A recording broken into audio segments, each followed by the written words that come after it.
همکاری به همکاری بگذارید. ما در هر صورت یک بازار داریم. مثلا من ارد میارم و در بازار داخلی میفروشم. اما مانند من استحصال کنندگان خرد نیز هستند که اصافهای خرد دارم و با مقدار کم ارد میفروشم. طبق قانون بازاری امروزه من باید به مقدار زیاد ارد خرم و آن را با نرخ ارزان فروشم تا صاحبکاران خرد را ورشکسته سازم. این درست نیست. آنها نیز خانواده دارند، قرضها دارند که باید پردازم. انحصار، مونوپولیا این حرام است، گناه است. خداوند چنین عملها را نمیبخشد و کسانی که چنین عمل میکنند و حتی به آن عادت میکنند شاید فکر میکنند که این یک کاری معمولی است. آنها تنها نمیفهمند که چی کار میکنند. اگر کسی روغن رستنی آورد و چنین رفتار بکند، دیگری قند بیاورد و اون نیز همچنین کند، سومی چای را انحصار نماید، از این رفتارها هیچ نتیجه خوبی بر نمیآید. چرا همدیگر را شکنیم؟ برای چی به انحصار کوشش بکنیم؟ بهتر است که همکاری بکنیم، تقسیم بکنیم و اگر شما پول زیادی پیدا میکنید، آن را به سمت‌های گذارید که برای دولت ما دورنما دارند. آن را برای مردم گذارید. شرکت‌های بزرگ باید استحصال کنندگان خود را مفلس نکنند و به آنها کمک کنند که محصولات خوش‌صفت‌تر استحصال کنند. مثلا شما روغن رستنی وارداتی را میفروشید. شما این محصولات را با نرخ ارزان به بازار میبرید تا استحصال کنندگان خود را مفلس کنید و بازار را تصرف دادید. اما راه دیگری هست که از آن استحصال کنندگان محلی بیرون آمد و به آنها برای وسیع نمودن استحصالاتشان سرمایه پیشنهاد کرد. همچنین محصولات آنها را برای فروش از طریق شبکه توزیع کننده دیستریبیوتوری گرفت. شما باید همین کار را انجام بدهید که این استحصال کننده قرض نگیرد یا هرچی کمتر گیرد، برای آنکه ارزش اصلی روغن بالا می رود. سپس نرخ آن بالا خواهد رفت و او بگوید که شما آماده هستید و استحصالاتش سرمایه بگذارید تا او قرض نگیرد. سرمایه گذاری او باشد، سرمایه گذاری او بشوید یا برای محصولات او قبلا پردازید تا تواند مواد خام خرد، اما بگذار او به شما تخفیف کند. مهم آن است که قرض نگیرد و پول شما را استفاده نماید. پس ارزش اصلی و نرخ در سطح پیشین میماند و شما میتوانید این محصولات را فروشید. همین گونه منفعت همگان رعایت کرده می شود. از بین بردن استحصال کنندگان خود سودآور نیست، بلکه همکاری با آنها سودآور است. این را گذشتن از رقابت و انحصار به همکاری مینامد. به همدیگر کمک کرده ما میتوانیم استحصالات محلی را رشد بخشیم و جای محصولات وارداتی را تنگ سازیم. ما باید متحد بشویم تا اقتصاد کشور را بالا ببریم. اگر به این سخنان باور دارید، شما فکر نکنید که در آینده نیز مانند پیشین زندگی میکنید و زندگیتان همین طور آرام میگذرد. خطا میکنید. نه، شما در این کشور زندگی میکنید. خواهید نخواهید وضع اقتصادی دولت، رشد یا بحران به همه ساحه های زندگی شما تاثیر میکند. در نتیجه صفت زندگی شما از صفت زندگی همه جامعه که شما در آن زندگی میکنید وابسته است. شما برادران یا خواهران دارید. فرزندان شما با کودکان دیگر در مکتب میخوانند. جامعه به تشکل شخصیت فرزندان شما تاثیر میکند. اندیشه بکنید. شما در کجا میخواهید زندگی کنید؟ شما در کجا میخواهید فرزندانتان را بزرگ بکنید؟ در کشوری ثروتمند یا نادار؟ البته در کشوری ثروتمند. بنابراین همکاری این آینده ما است. اگر شما چنین وریانت را انتخاب کنید، پس از مدت میبینید که با استحصال کنندگان محصولات خوشصفت مناسبت جدی، مناسبت شریکی راه اندازی کرده. پس خطرهای شما کم خواهند شد. گذشته از این، از کمک همکاری شما میتوانید استحصالاتتان را وسیع کنید. این چنین معنا دارد که دورنما پیدا می شود. همین گونه شما استحصال کننده را پرورش میکنید که میتوانید با اون مناسبت های با اعتماد را راه اندازی نمایید. من میدانم که برخی از خوانندگان این سطرها را خوانده و اندیشه هایی که من در این فصل گفتم باور نمی کنم. اگر شما خواهید که در این کشور زندگی کنید و زندگی خود و نزدیکانتان را بهتر بسازید. پس شما باید به این کار شروع بکنید. این هدف عمومی ماست و وظیفه عمومی ماست. ما باید به آینده درخشان کشورمان باور بکنیم. ما باید به آینده درخشان فرزندانمان باور بکنیم. اگر شما خواهید که چیزی را در کشورمان بهتر بکنید، پس خود سبب این تغییرات بشوید. سرمشق دیگران شوید و آنهایی را که شما را احاطه کردند برای بهبودی امیدوار بکنید. اگر شما خواهید که فرزندان ما در آسودگی زندگی کنند و با معرفت بشوند، کشور ما شایسته و کامیاب باشد، کشور ما شکوفا باشد، پس باید با بی‌عدالتی، دزدی، زورآوری، فریب، حسد هم در خود و هم در دیگران نفرت داشته باشید. از خود آغاز بکنید. شخصی نخستینه بشوید که راه نشان میده. نگویید که آدمی با وجدان چگونه میشود. خود با شیوه طرز زندگیتان نشان بدهید. نگویید که دیگران باید چگونه شوند. تا جامعه بهتر شود خود چنین بشوید. شخصی شایسته احترام گردید. جوانان ما برای تقلید به نمونه ها خیلی احتیاج دارند. به اطرافتان بنگرید که کودکان شما را احاطه کردند. در جهان سیماهای منفی و تاریخ‌های ناموفق بسیارند. بنابراین هر یک از ما باید درباره نسل نوجوان اندیشه بکنیم و برای عملی شدن آرزوهای آنها منبع امید بگردد. صادرات در آغاز در بازار داخلی کار کردن آسان‌تر است، اما با افزودن حجم استحصالات امکان پیدا می شود که به بازار کشورهای همسایه برآیید و تدریجاً شما از خارج محصولات وارد نمی کنید و محصولات استحصال خودمان را صادر می کنید. آخر بازار جهانی بزرگ است. در آن همه می توانند پول کار کنند. مهم آن است که کار را انجام دهید. زود یا دیر ما این کار را می کنیم. تمام جهان درستی این روش را درک می کند. برای مردم ما سرمشق‌ها، نمونه‌ها لازم است. اگر چند شرکت به یگان بخش بازار دست یابد، شرکت‌های دیگر آن را تکرار می‌کنند. اگر شما در روسیه بودید، پس مشاهده کردید که تقریباً همه بازار میوه خشک را در آن کشور، همچنین در اوکراین و قسماً در قزاقستان هموطنان ما و استحصال کنندگان ازبکستان اشغال کردند. اصلاً این شهروندان ما از شهرهای اسفره، کانیبادام و خوجند میباشند. از دوشنبه نیز هستند، اما آنها کمند. بسیار کسانی که به روسیه انگور، لیمون، انار و میوه‌های دیگر صادر میکنند، بیشتری آنها از حصار، دوشنبه و قرغن‌تپه میباشند. همچنین از طریق قرم، پیاز، سیب و سبزیجات و محصولات دیگر صادر میکنند. کسی این کار را آغاز کرده است، اکنون آن را باید رشد بخشید. باید مقیاس آن را چندین بار زیاد کرد. من میدانم بیشتری کسانی که از تاجیکستان به جستجوی کار رفتند ناچار بودند که به کارهای غیر اقتصاد مشغول شوند. امروز بسیاری از آنها نزدیک 30% الکی چون مردکار کار نمی‌کنند. بیشتر از 10% آنها به تجارت مشغولند.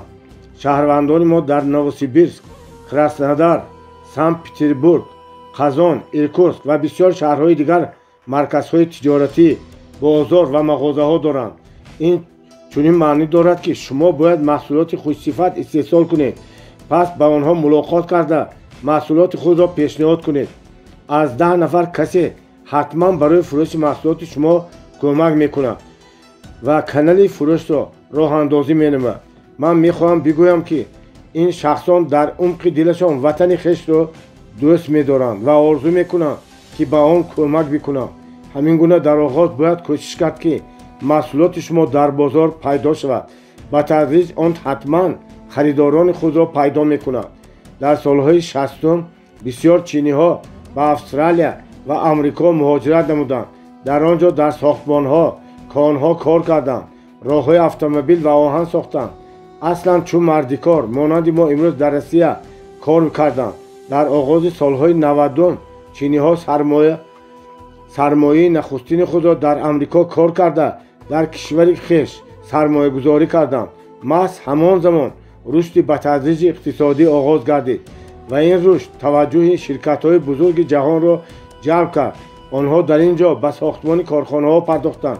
شرکت های بزرگ چون پاناسونیک، تویوتا، نایک، ادیداس، اپل و غیره ها. این در پایان سالهای 90 و در آغاز سالهای 2000 بود. با این نمونه ها من چنین گفتنیم کار را آغاز بکنید و به خویشاوندان یا همدیگرانتان که در روسیه یا کشورهای دیگر هستند پیشنهاد بکنید که با شما همکاری بکنند، در تجارت شما پول بگذارند، محصولات بسازید که او را برای سرمایه گذاری و استحصالات شما باور کنند. همراه کار کردن را آموزید. همین تدبیرهای را انجام بدید که پول او ثمره بخش استفاده برده شود و برای این درست اداره کردن تجارت را آموختن لازم است.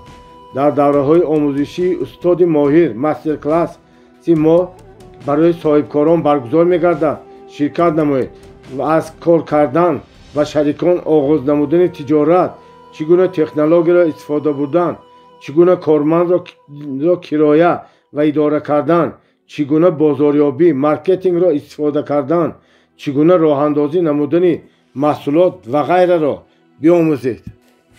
نگویید که 20 سال بعد لباس میفروشید یا داروخانه دارید، بنابراین اداره کردن تجارت را میدانید. تجربه را با دانش اختصاصی آمیخته نکنید. تجربه در سودا نشان دهنده تجارت موفق در مقیاس بزرگ نیست. شما با این تجربهتان اگر خواهید که تجارتتان در یگان منطقه دیگر وسیع نماید که زود مفلس میشه. تجارت این نظام پرقدرت و مرکب است. باید آن را مفصل دانست. اصلا ما باید کاری بکنیم که خویشاوندان و هموطنانی که از کشور رفتن و تاجران کامیاب شدن سرمایه خود را برای تأسیس جایهای کاری نو در کشور ما بگذار حتی سرمایهشان را برای خویشاوندان، برادران و خواهرانشان گذارند.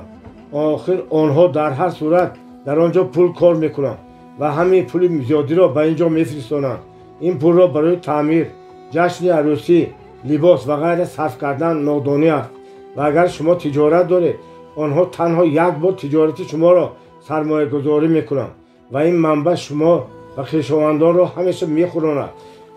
گذشته از این آنها میتوانند محصولات شما را در روسیه و کشورهای دیگر فروشند. من الکی صدای بعضی شهروندان را میشنوم میگویند که این خیالات است، در ما این امکان ناپذیر است و غیره. اگر شما نیز چنین فکر میکنید از خود بپرسید شما میخواهید واقعی زندگی را چون امروز ادامه دهید یا در هر صورت میخواهید آن را تغییر بدهید؟ شما میخواهید فرزندانتان احتیاجمند بزرگ شوند یا از ناراضی پول رنج برند؟ اگر شما میخواهید در زندگی خود چیزی را تغییر دهید یعنی بهتر بسازید، پس در خود اندیشه های را راه بدهید که میتوانند برای به هدف رسیدن شما کمک بکنند. شخصان ناموفقان را گوش نکنید. آنها خیلی بسیارند. آنها به خود کمک کرده نتوانستند و گمان است که به شما کمک بکنند. شخصانی که به کشورهای دیگر برای پول کار کردن رفتند در اینجا بسیار خویشاوند و نزدیکان دارند. چینگیز ایمتوف نوشته است وطن را با خود در خلطه نمیبرید وگرنه نرخ آن ناچیز میشد. زودتر آغاز بکنید و سبب تغییرات در اقتصاد ما بگردید و شما میبینید که پس از 5-10 سال ما جمهوریمان را یکی از کشورهای شکوفان این جهان میسازیم که مردم عالم آرزو میکنند تا بیایند استراحت نمایند، جایهای دیدنی را ببینند و حتی زندگانی بکنند. ما چیزی داریم که با آن افتخار کنیم. اگر شما به این باور نمیکنید به شما دلم میسوزد. باید به کشور خود آنچنانی که به خداوند باور میکنید باور بکنید. باید به آینده خود باور کرد تا شکوفا بشوید. باید به دولت خود باور نمایید تا قدر توان و به آن کمک نمایید که شکوفا شود. مسئله شلوغ. از استاد پرسیدند که از آن که تلاشش نسبت به آن چی میخواد کمتر منفعت آورده است، بار ناامید شده است. استاد در جواب داستان تخم شلوغ را که در بهار سرد دیررس به درخت آلوبالو بلند میشد قصه کرد. گنجشککان که بر درخت دیگر نشسته بودند به او نگاه کرده زیر دلشان زهرخند میکردند. پس یکی از آنها پیش او آمد و بپرسید تو مگر نمیبینی در این درخت هنوز آلوبالو نیست؟ راه خود را قطع نکرده شلوغ پاسخ بداد هنگام من روی درخت میبرم آلوبالو میپذد. استحصالات: اگر شما شبکه تجارتی دارید، پیش استحصال کننده خود بروید و همکاری را پیشنهاد کنید. شما میتوانید حتی بخشی از استحصالات را بخرید و با او همراه کار بکنید. پولهای آزاد را در شبکه واقعی بگذارید. من خود همین گونه کار میکنم. پول را برای استحصال کننده خود و مدت چندین سال میگذارم و پس درآمد معینی میگیرم. و اگر شما استحصال کننده خود را مفلس بکنید، پس چی میگیرید؟ شما بازار فروشتان را وسیع میکنید و در آن تا زمان کار میکنید که تاجر قوی‌تری پیدا میشود و شما را از این بازار میراند و شما به هیچ چیز میمانید. اگر تاجیکستان و اتحاد اقتصادی اروپای و آسیا وارد شود، پس این همه مونوپول از میان میرود، آنها را از بازار میرانند. اما استحصال کنندگانی که من میگویم که دستگیری بکنید، کشور ما را نجات میبخشد. برای آنکه ما میتوانیم محصولات ما را آزادانه و بازار عمومی اتحاد اقتصادی اروپای آسیا صادر بکنیم. زود یا دیر ما به کسی، شاید به اتحاد اقتصادی اروپای آسیا پیوست میشیم و افغانستان که پیوست نمیشیم و ما باید به این آماده باشیم. پس در ما امکانیت های نو پیدا میشوند. من خود در طی این 5-6 سال در استحصالات تاجیکستان بیشتر از 3 میلیون دلار گذاشتم. پیش من بسیار کسان آمدند و خواهش کردند که کمک بکنم و اگر من دیدم که این سمت را واقعا رشد دادن ممکن است، کمک نمودم. وقت پیش من صاحبی کارخانه روغنکشی آمد و پیشنهاد همکاری نمود. من دفعتاً در فکرم حساب کردم که برای ساختن این مؤسسه 300-500 هزار دلار صرف می شود. اما او به من گفت که نرخ کارخانه‌اش 5 میلیون دلار است. تنها خرج‌های او 1.5 میلیون دلار بودند و مشکلات زیاد دیگری داشت. این نرخ را شنیده من در جواب خندیدم و گفتم که این گونه کارخانه را میتوانم با نرخ 300 تا 500 هزار دلار سازم. او حیران شد، برای آنکه معلوم شد که او این کارخانه را به 1.5 میلیون ساخته است. من به او شرط دادم که این پول را شمارده میتوانم، بنابراین میدانم که چنین مؤسسه را به چند پول میتوان ساخت. این در تاجیکستان بود. با این من میخواهم بگویم با کسی که همکاری میکنید، شما باید نرخ زیاد را پیشنهاد نکنید، با عدالت باشید، پس شما کامیاب میشوید. اما اگر شما خواهید که از حساب شریکتان ثروتمند بشوید، ناکام میشوید. باید همراه شریکتان پول کار بکنید، نه از حساب او. این قاعده اصلی مناسبتی دراز مدت در تجارت میباشد. در بازار پول کار کردن را بیاموزید و نه از شریک دزدیدن را. یارمارکه اندیشه ها ارزان ترین مال است، اما تعداد کسانی که اندیشه ها را عملی میکنند و از آنها پول کار میکنند خیلی کمند. بروس بارتون. بسیار کسان پیش من با برنامه های خود می آیند. کسی برنامه خوب دارد، برنامه کسی دیگر نه چندان خوب است و برخی از کسان من کمک میکنم لیکن نمیتوانم به همه یاری رسانم. بسیار شخصان اندیشه های خوب دارند اما پول ندارند. این حالت مرا به آن تکان داد که در مرکز سما یارمارکه اندیشه ها سازمان بدهم. این میدان مخصوصی خواهد بود که در آنجا میتوان اندیشه ها و برنامه های تجارتی خود را پیشنهاد نمود. بعضی کسان میترسند که اندیشه او را میتوانند بدزدند، اما اندیشه انفرادی باشد، پس آن را بدون مؤلف کسی دیگر نمیتواند عملی بسازد. برای آنکه تمام نازکی های آن را تنها او میداند، من نقشه دارم که این گونه همایش را هر ماه برگزار نمایم. اگر کسی اندیشه دارد اما نقشه تجارتی نوشته نمیتواند، ما این را با او میآموزیم. ما پیدا کردن سرمایه گذار را میآموزیم و نشان میدیم که چگونه این برنامه را درست عملی ساختن لازم است. در دورنما من میخواهم چنین بکنم که هر کس تواند برنامه‌اش را روزنمایی پرزنتاسیون بکند تا از طریق سما درباره این برنامه در تمام جهان بدانند. پس برای بسیار اشخاص امکان عملی نمودن اندیشه هایشان پیدا می شود. کسی اندیشه دارد اما پول ندارد، کسی دیگر پول دارد اما اندیشه ندارد. آنها را باید متحد کرد تا هم این و هم آن شکوفان بشوند. من 22 سال بیرون از تاجیکستان کار کردم تا امروز به مردم خویش کمک بکنم. شما میتوانید پیش ما آمده ثبت نام کنید. این ملاقات پنهان برگزار خواهد گردید. پس ما برای شما در تمام جهان شریک شایسته را جستجو میکنیم. اندیشه میکنیم که ما پول میشیم که شما میتوانید از دریای مشکلات گذرید و به هدف خود رسید. میدان ما سما برای همکاری باز است. بعضی شرکت ها تدریجاً پول زیادتی پیدا میکنند، اما آنها نمیدانند که با آن چیکار کنند، آن را در کجا گذارند. اگر شما مطابق معیارهای آنها باشید میتوانید شریک شما شوند. ما در بسیار کشورهای جهان مشغولیت برگزار میکنیم. شرکت کنندگان این مشغولیت ها خیلی بسیارند. آنها اساساً محض از صاحبکاران عبارتند که ما خود تربیت کردیم و به سطح نو برداشتیم. این همایش تجارتی معمولی نیست که در کشورهای گوناگون سازمان میدهند و به آن شخصانی میآیند که به شما شناس نیستند. درباره کشور شما تقریبا چیزی را نمیدانند. آنها به چاره‌بینی های تجارتی گوناگون گروه میآیند و بدون نتیجه های مشخص میروند. در میدانچه ما هر صاحبکار را میشناسیم. تاریخ رشد و امکانیت های مالی او را میدانیم. برای آنکه ما برای سبزش و رشد او کمک میکردیم. ما میدانیم که کدام از آنها با اعتماد و کدام باورناک نیست. بنابراین ما میتوانیم برای شما شریک مناسب پیدا کنیم. بهتر است ساحه پیدا کرد که رشد نکرده باشد. در آنجا پول گذاشتن لازم تا رشد کند. بهتر خواهد بود اندیشه خوبی پیدا کرد و آن را عملی ساخت. سود خیلی بیشتر خواهد بود. پس اقتصاد ما رشد خواهد کرد و جایهای کاری نو پیدا خواهند شد. قاعده های استراتژی تجارت. سر زندگی موفق این است که شما آنچه را که رسالت شما هست دریابید، آن را عملی کنید.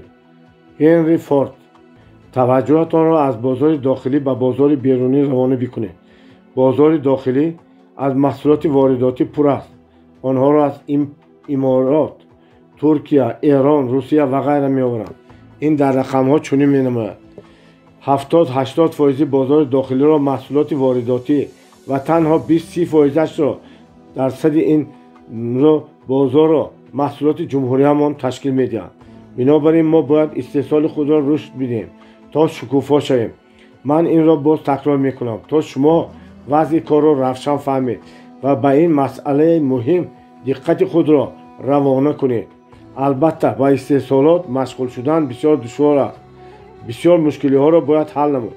اما فرمول بخر و بفروش به اعتبار شده است و تنها در این سمت حقیقی می توانید رشد کنید و برای خود آینده موفق را تامین سازید.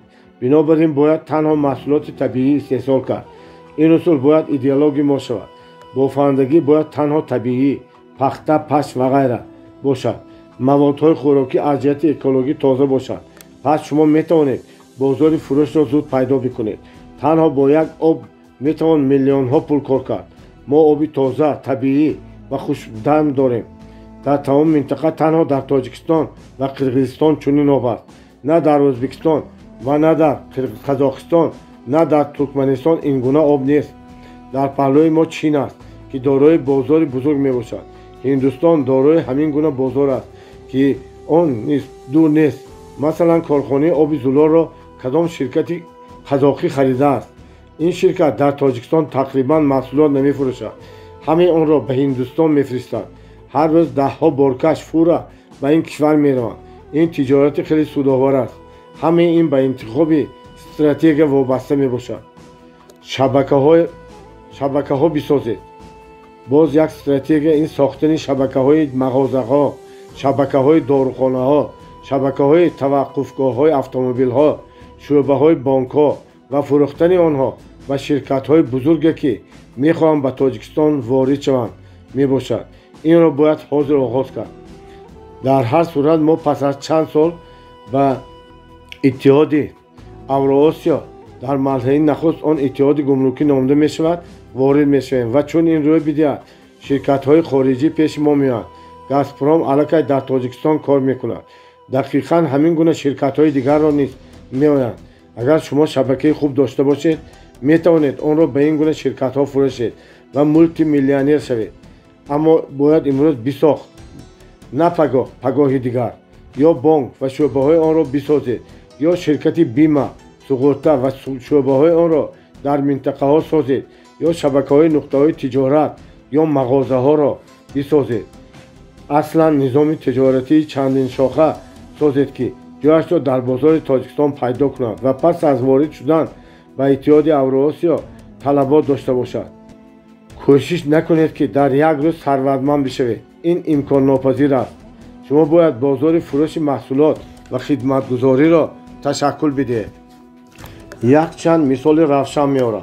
این شرکت ها می توانستند شبکه های خود خوب شوند. در دوشنبه در مقابل کارخانه مواد شیری آشخانه خوراکی های شیری است که در آنجا محصولات شیری طبیعی فروخته می شود. برای آنها درباره تجارت تنها دانش نمی رسد. آخر می توان با این محصولات در یک سال میلیون ها دلار کار کرد. در خوجند قهوه خانه است.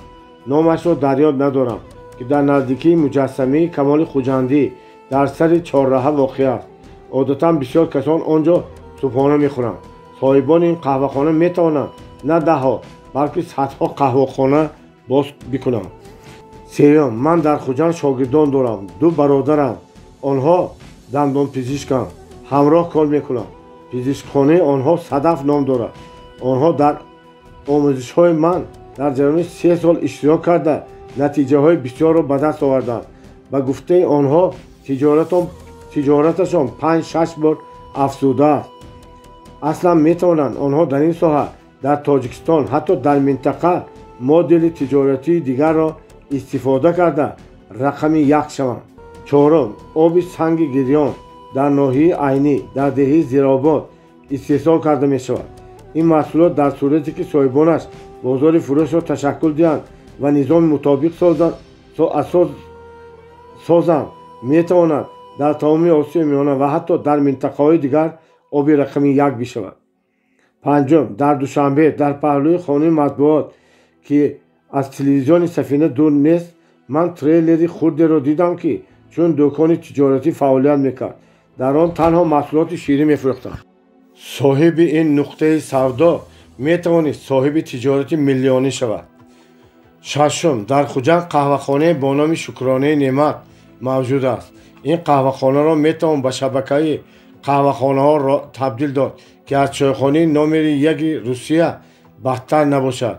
این تجارت مولتی میلیونی یا حتی میلیاردی شاید باشد. اکنون شما درک میکنید که تفکر میلیونر از تفکر شخصی عادی با چی فرق میکند. میلیونر در یک قطره آب اقیانوس را میبیند. میلیونر به کوه مینگرد و میبیند که آن از سنگریزه ها عبارت است. این به آدم عادی میسر نمیگردد. از کسانی که میتوانند و شما کمک بکنند بیاموزید. هر زمانی که من به تاجیکستان میآیم بسیار امکانیت ها را میبینم. اگر شما شخص خردمند هستید از این کتاب علاقه برداشت زیادی کردید و در شما باید نگاه آینده و برنامه معین جهت بلند بردن بهزیستتان تشکل یافته باشد. شبکه ها بسازید و تجارت خود را در ساحه هایی که میتوانید رشد ببخشد. پس شما میتوانید آن را نگه دارید یا فروشید. شما نه محصولات بلکه نظر یا بفروشید. آنگاه شما بیشتر ثروتمند خواهید شد. مثلا شرکت واتساپ در سال 2009 تأسیس داده شده است. در جریان 5-6 سال آن بزرگ شد. میلیون ها استفاده برندگان به دست آورد. یعنی بازار حد اکثر فروش خدمتگزاریش را سازمان داد و پس با نرخ 17 میلیارد دلار فروخته شد. برای چنین تجارت مغز لازم، عقل لازم است. بازار نظامی کامپیوتری تاجیکستان مطلقاً خالی است. پلتفرم ها برای مؤسسه های دولتی، دفتر راهنما، سپراوچنیک برای مردم، پلتفرم برای جستجوی دارو در داروخانه ها، برای خرید و فروش اموال غیر منقول طرحریزی بنمایید.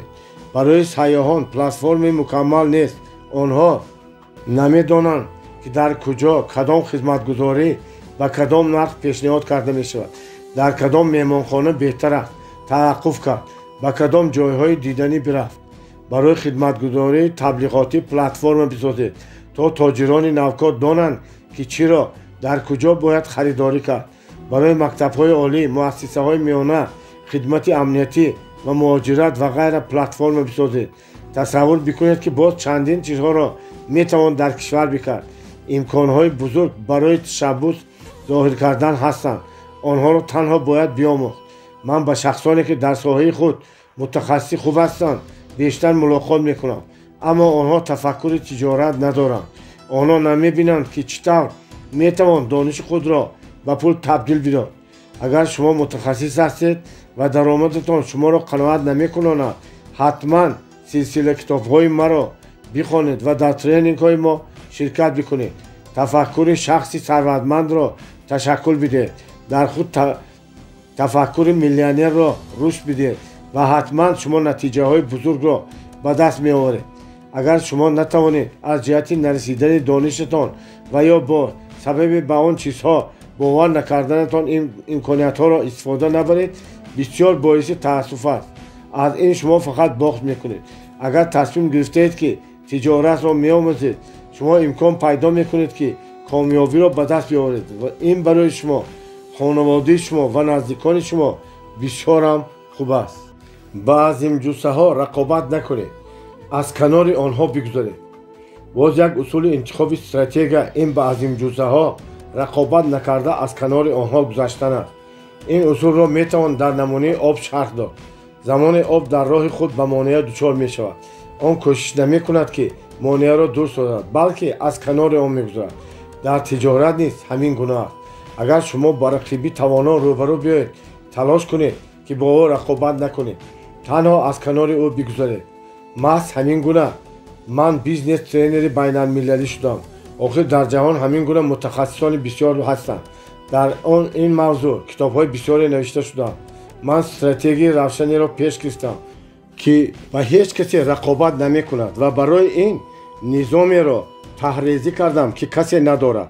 он ба ҳар кас кӯмак мекунад ки бюҷети хонаводагиро идора бикунад. ба бозори амрико, ба бозори аврупо, осиё ва африқо ман бо ин усул ворид мешавам ва аз канори рақибон мегузарам. дар америка ман кӯдаконро саводи молиявӣ меомӯзам. ягон роҳнамои тиҷорати амрико ин корро намекунад. тренингҳо ҳанӯз оғоз нашуда дар атрофи он издиҳом мешавад. барои он ки ман дар ин кишвар китобҳои худро паҳн кардам, ман ҳамчунин соҳибкорон ва касонеро ки мехоҳанд саводи молиявӣ пайдо кунанд меомӯзам. пеши мо аслан амрикоёни бумӣ меоянд, на муҳоҷирони рӯсзабон. агар он чи ман дар тренингҳо ва дар китобҳоям гуфтам барои мардуми мо оянда бошад, барои амрикоён имрӯза аст. дар мо мардумро водор мекунед ки биомӯзанд, аммо дар он ҷо вақте ман суҳбат мекунам, садҳо тоҷирон хоҳиш мекунанд ки гуфтаамро такрор бикунам. ман аз ин гуна муносибат ҳайратзада шудам. ман ҳатто ба чанд миллионерон ва миллиардерон шинос намуданд. ман дар он ҷо дарк кардам ки мағзи ман барои Тоҷикистон ва барои Осиёи Миёна нест, балки барои тамоми ҷаҳон аст. нисбат ба он гуна қаблан ба ман менамуд арзиши бештаре дорад. ман миқёси тафаккур ва андешарониро дар назар дорам. шояд шумо фикр мекунед ки ман худро ситоиш мекунам, аммо гоҳе месазад ки худро ситоиш бикунӣ. ба ман муяссар гардидааст ки бо инояти худованд дар китоби мардуми тоҷик саҳифаи наве бикушоям. аз нахустин касоне ҳастам ки дар сатҳи ҷаҳонӣ ин гуна китобҳо менависанд. ман нахустин бизнес тренер аз Осиёи Миёна ҳастам. ман нахустин касе ҳастам ки дар тамоми ҷаҳон, ҳатто дар ҷойҳое ки бизнес тренерҳои Русия суханронӣ намекунанд, суханронӣ мекунам. ман аз худованд барои дониш ва шӯҳрати атокардааш сипосгузорам. ин дониши ман нест, ин изҳори лутфи ӯ ба ман аст ва танҳо ман онро паҳн мекунам. худро хидматгузори мардум мешуморам ва кӯшиш мекунам ки тамоми умрам дониш ва ҳикматро дар саросари ҷаҳон паҳн бикунам. илму маърифат ин ягона чизест ки در جامعه عدالت را برقرار میکند.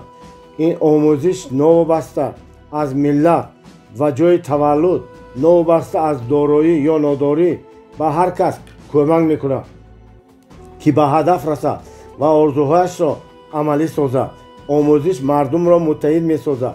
همین گونه من میتوانم به این جهان منفعت بسیاری آورم. من کوشش میکنم آبروی کشورمان و مردممان را در این جهان بالا بردارم. من این را در برابر مردم خود و وطن خود قرض خویش بشمارم. هر یکی ما آبروی کشورمان را میسازد و هر کسی چون من که در جوانیم از دهی خرد برآمده برای تسخیر جهان قدم گذاشتم میتواند این کامیابی را به دست بیاورد. چینگیز ایمتوف می نویسد راه به کائنات از دهی پدریت آغاز میگیرد. و آن کسانی میگویند که شخصانی چون عمر خیام، ابو عبدالله رودکی، عبدالقادر بیدیل، هلالی، کمال خوجندی، جلال الدین رومی و ابوالقاسم فردوسی دیگر پیدا نمیشوند. باور نکنید، این درست نیست. باور کنید شما در جای خود میتوانید بیشتر کنید. تاریخ را به یاد بیاورید. زمانی آنها زندگی میکردند، آنها را چون امروز ارزش نمیگذاشتند و احترام نمیکردند. همین گونه نسل ما نیز شخصان با استعداد را که امروز زندگی به سر میبرند نه همه وقت ارزش میگذارد. رودکی را کور کردند و هلالی را سنگ زدند. جلال الدین رومی به ترک رفت و رومی بشد. کمال در خوجند کمال نشده است، در تبریز کمال شد. گمان است که هم نسلانش او را آنچنانی که ما امروز میپذیریم پذیرفته باشند. او وا غریبی، وا غریبی، وا غریبا، وا غریب نوشته از جهان درگذشت. فردوسی در سختی چشم از دنیا بست و برای این وضع بینواییش پسرش او را طعنه زده بود. من گاهی در شبکه‌های اجتماعی اینترنت میبینم که مرا تنقید میکنند. میدانید که تنقید میکنند؟ اصلا تاجیکان. تناسب چنین است. دیگران از 1001 نفر، تاجیکان از 3 نفر. اما من اصلا به این واکنش نشان نمیدیم، زیرا هر یک شخص آن چیزی را که درک نکند آن را رد مینماید. مردم حتی پیغمبران را رد کردند، اولیاها را تحقیر کردند و من باشم کی هستم؟ بنابراین تنها به خود باور بکنید، با کمک خداوند تکیه بکنید و به پیش روید. هر کاری را که به خداوند خوش می آید بکنید و شما شکوفا می شوید. به خداوند و مردم خدمت بکنید. مردم حاکم همین گونه کردند. در قرآن نوشته شده با نماز، دعا و صبر یاری جویید. این چنین معنا دارد که باید دعا کنیم و از خداوند بخواهیم و سپس صبر و تحمل را پیشه نماییم. به نمونه آب برمیگردیم. آن به 2 طریق از مانعه میگذرد. درباره یکی از آنها ما بگفتیم. به مانعه برخورده از کنار آن میگذرد. روش دیگر چنین است. اگر آب در راه خود به مانعه بزرگ چون سد برخورد، آن جمع شده نیرو پیدا میکند و پس مانعه را از بین میبرد، میشوید. این چنین معنی دارد که اگر در برابر شما مشکلات پیدا شود، پس باید دانش جمع آورید، نیروی بیشتر، حکمت بیشتر جمع آورید و آشفته نشوید. آب در برابر مانعه ولوله نمی کند، تنها با یکی از این روش ها از آن می گذرد. وقتی کار پیش نمی رود، وقتی که مشکلات پیش می آید، باید ایستادن و دانش گرفتن سودمند است. بیاموزید، کتاب بخوانید، مشورت بکنید. پس نیرو جمع کرده شما می توانید همه گونه صد را پیش کنید. این روش بهترین استراتژی ثمره بخشترین است. این دو روش کار بر رقیبان از کنار گذاشتن یا نیرو جمع کردن را باید در تجارت استفاده برید. مثلا اگر ما تنها به استحصال محصولات طبیعی متمرکز شویم، پس از همه رقیبان میگذاریم. ما باید با چین و روسیه رقابت نکنیم، آنها قوی پیکرند. ما نمیتوانیم با ژاپن و کره در ساحه تکنولوژی عالی رقابت کنیم، اما میتوانیم جای خود را در بازار محصولات طبیعی پیدا کنیم. ذخیره را که ما داریم باید استفاده کنیم و چنان حرکت نماییم که کسی نتواند мо ро боз дорад. ҳамла аз паҳлӯ боз як нуқтаи интихоби стратегия ҳаст. шумо набояд бо ширкатҳои бузург рақобат кунед. беҳтар аст ки тактикаи ҳамла аз паҳлӯро истифода баред ва барои ин шумо бояд дар кори онҳо ҷои сустро пайдо кунед, яъне дар самт ё шабакае ки кори онҳо хуб пеш намеравад, хатоӣ ва норасоиҳо дорад, шумо маҳз дар ин самт хидматгузорӣ намоед. агар ин ширкати сохтмонӣ бошад, паймонкори он шавед. агар ин ширкати нақлиётӣ бошад, автомобили боркаш харед ва ба онҳо ба иҷора диҳед. ин чунин маъно дорад ки шумо шарики онҳо мешавед. дар ин сурат агар шумо дар фаъолияти ширкат ҷои сустиро пайдо кунед ва дар ин самт кор кунед, пас тадриҷан ҷузъи таркибии онҳо мешавед. бо ширкатҳои бузург ҳеҷ гоҳ рақобат накунед, барои он ки онҳо бароятон мушкилоти бисёр меоранд ва шуморо муфлис мекунанд. орзу накунед ки тоҷири қавӣ мешавед. ин ба шумо лозим нест. шумо бояд устуворона пул кор бикунед ва барои ин шумо бояд ҷои худро, яъне арсаеро пайдо бикунед ки дигарон пешрафт накардаанд ва онро ишғол бикунед. масалан, шумо қисми кадоми маҳсулотро хушсифат истеҳсол мекунед, аммо онҳо наметавонанд. ба онҳо пешниҳод мекунед ки аз шумо харанд. онҳо бо камоли майл розӣ мешаванд, барои он ки як дарди сар камтар мешавад. барои он нисбат ба он ки сифати ин маҳсулотро ба сатҳи лозимӣ бирасонанд, аз шумо харидан беҳтар аст. ҳамин гуна шумо ҷои худро ишғол мекунед. дар ёд доред, барои ширкатҳои бузург нисбат ба роҳандозӣ ва назорат кардани истеҳсолот супориш додан осонтар аст. бинобар ин онҳо ҳамеша паймонкор ҷустуҷӯ мекунанд.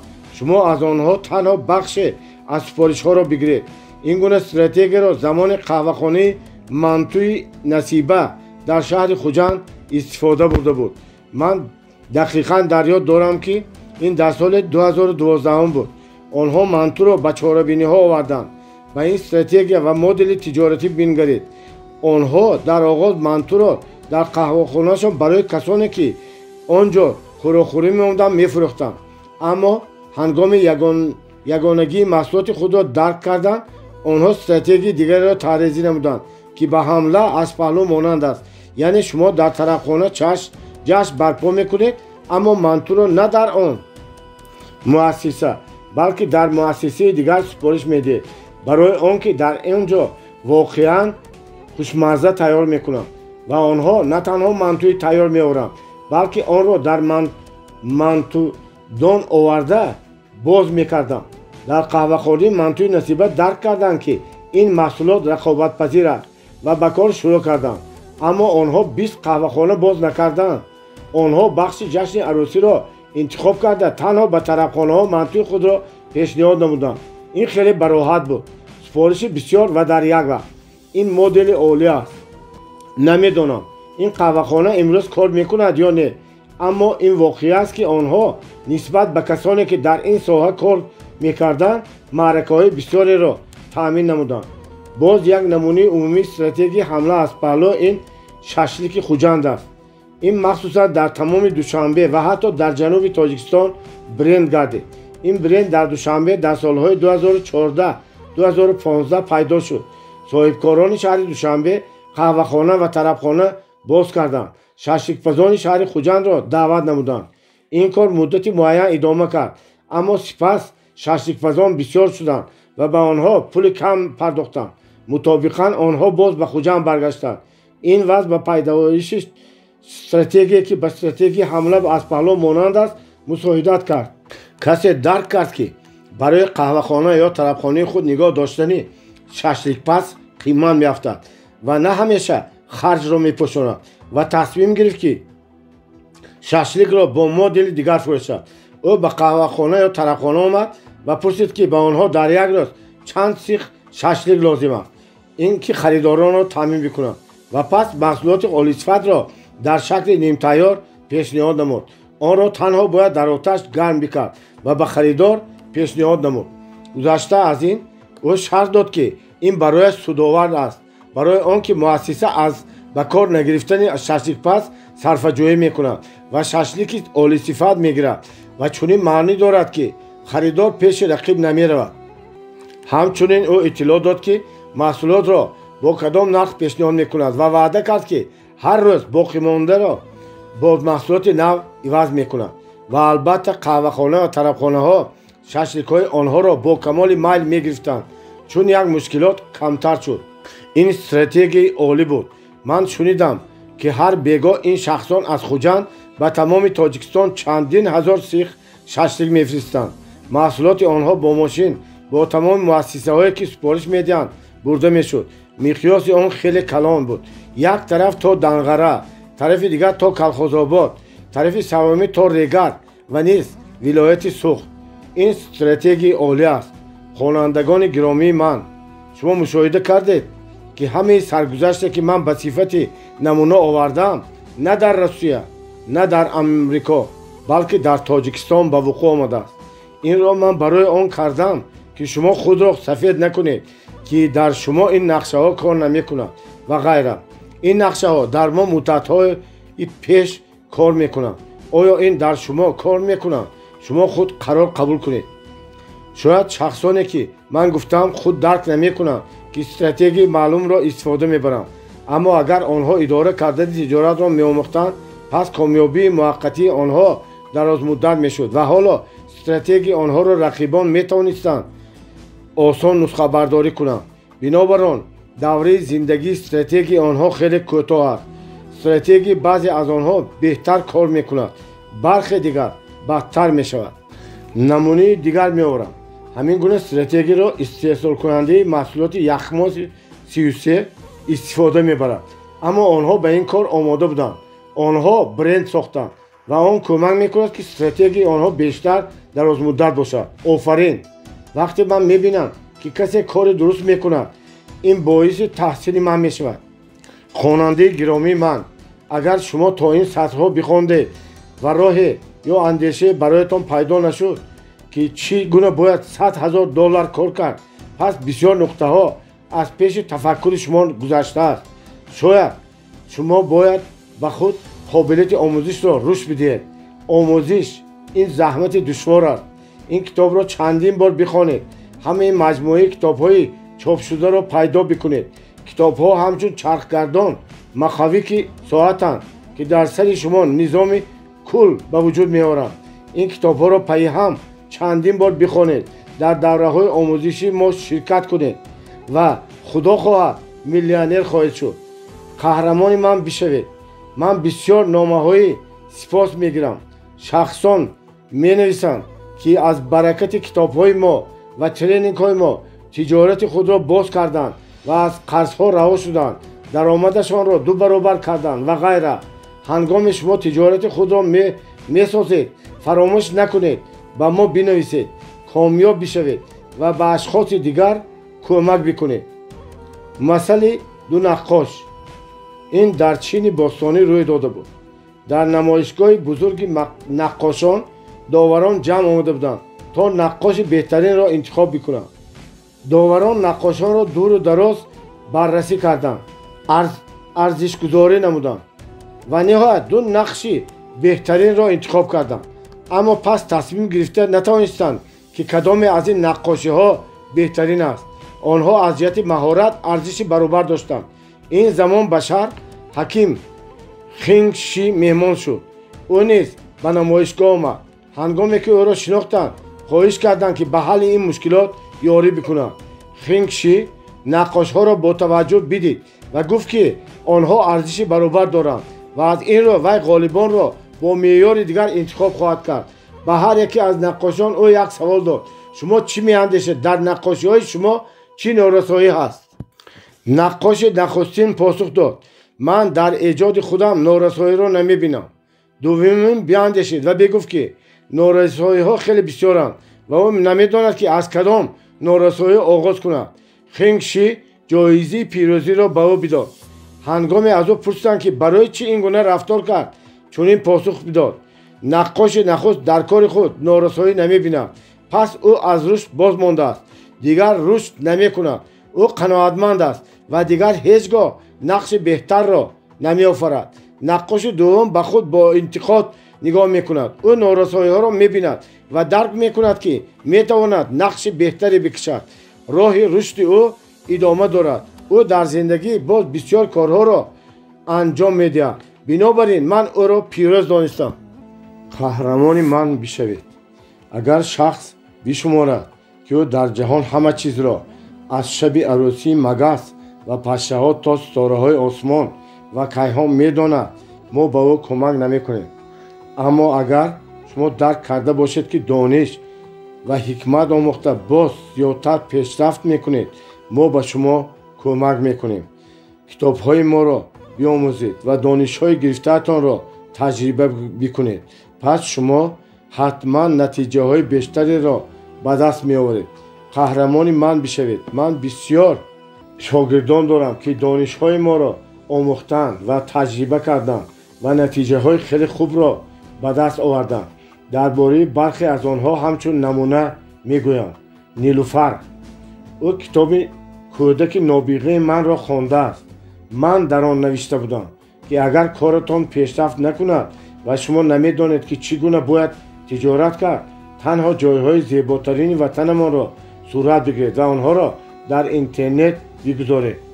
خارجیان را به کشورمان دعوت بکنید و به آنها پیشنهاد نمایید که از جایهای زیبا و دیدنی بازدید کنند. همین گونه برایتان تجارت سودآور پیدا می شود. گذشته از این با خارجیان معاشرت نموده شما بسیار چیزها را از خود میکنید. این به شما و به کشور شما سود میارد. این کتاب را خوانده نیلوفر ماهیت این اندیشه را درک کرده است. او خود از خوجند است. در خانواده تاجر بزرگ شده است. کتاب مرا به او پدرش هدیه کرده است. او مشورت داده است که این کتاب را مفصل بیاموزد و پس مؤلف را پیدا کرده در پیش او آموزش گیرد. پس از خواندن کتاب او مدتی دراز اندیشه می کند و پس مجله بهترین در تاجیکستان را طرحریزی می کند. آن راهنمای تاجیکستان نامیده شده است. این مجله برای سیاحان چون راهنما می باشد. در آن فرهنگ ما، تاریخ ما بازگو شده است.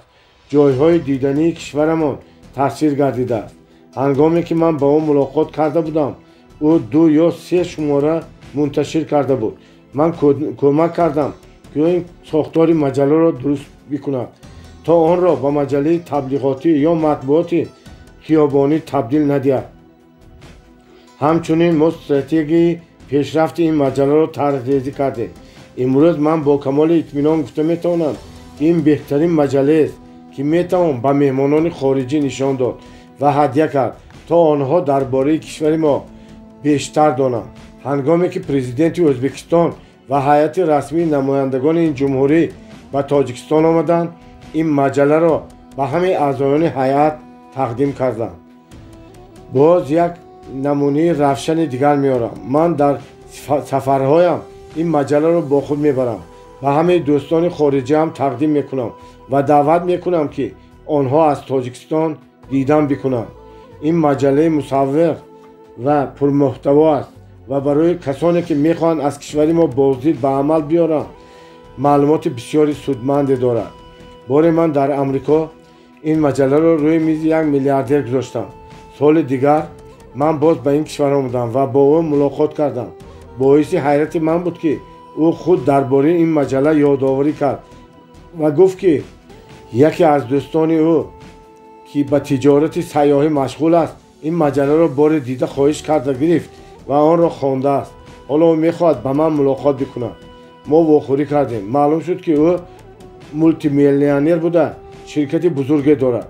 نمایندگی آن در تمام جهان پخش شده.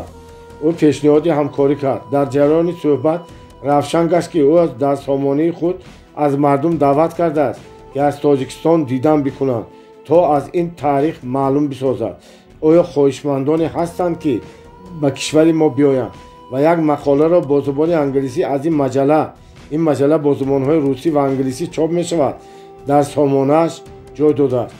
واکنش او را حیرت زده کرده است. بیشتر از 15,000 نفر نوشتند که میخوان از تاجیکستان دیدن بکنند.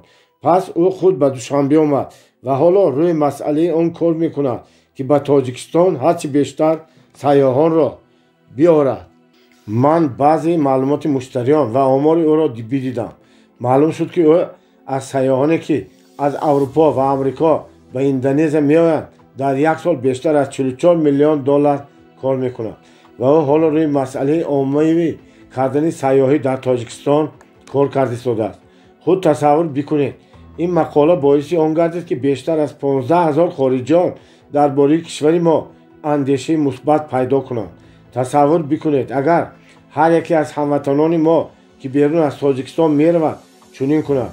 مهم نیست که شما با چی کار مشغولید، چند نسخه این مجله را با خود بگیرید، به شناسهای خارجیتان، سیاحان و مهمانان خارجی بدهید. آنها خود تأثیراتشان را درباره کشور ما خواهند گفت و نقطه نظر مثبتشان را خواهند نوشت. همین گونه در تمام جهان درباره کشور ما تصوری مثبت به وجود میآید. همه این امکان میدهد که کشور ما مثبت پذیرفته شود و این در نوبت خود جریان سیاحان و سرمایه‌گذاری را جلب می‌نماید. این نقطه را درک کردن و در این سطح فعالیت کردن خیلی مهم است. شما باید افتخار بکنید که این در این کشور زاده شده.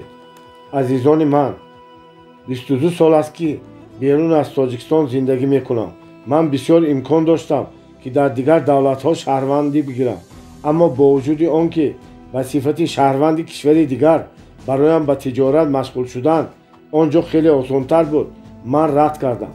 برای من به کشورهای دیگر سفر کردن، روادید گرفتن، حساب بانکی باز کردن، شرکت را ثبت کردن، در تندرها شرکت نمودن دشوار است. برای آن دشوار است که من شهروند تاجیکستان می باشم. عموما این گاه دشواری ها ایجاد می کنم.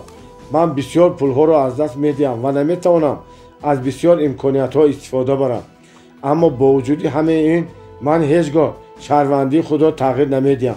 من افتخار می کنم که در تاجیکستان زاده شدم و تاجیک می باشم. مهم نیست که امروز کشور در کدام سطح قرار دارد. من باور میکنم که ما همراه کار کردن میتوانیم آن را شکوفا بسازیم. خود را حقیر حساب نکنید، خود را از دیگران کم نشمارید. آخر همه چیز را میتوان آموخت. تنها بیاموزید، دانش و مهارت بگیرید. من در تمام جهان با زبان روسی شکسته سخنرانی میکنم. امروز 21 سال میشود که من ترینینگ ها برگزار میکنم، اما تاکنون زبان روسی را تا سطح ناآموختم که به قدر کافی با سوادانه گفتگو بکنم. برای چی؟ برای اینکه زبان دشوار است یا برای من آموختن آن دشوار است؟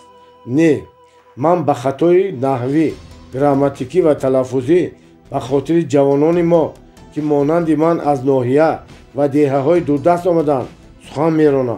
به من نگاه کرده این جوانان میاندیشند که اگر او زبان را ندانسته به کامیابی‌های بسیار رسیده باشد، توانسته باشد که میلیونر شود، پس من نیز میتوانم.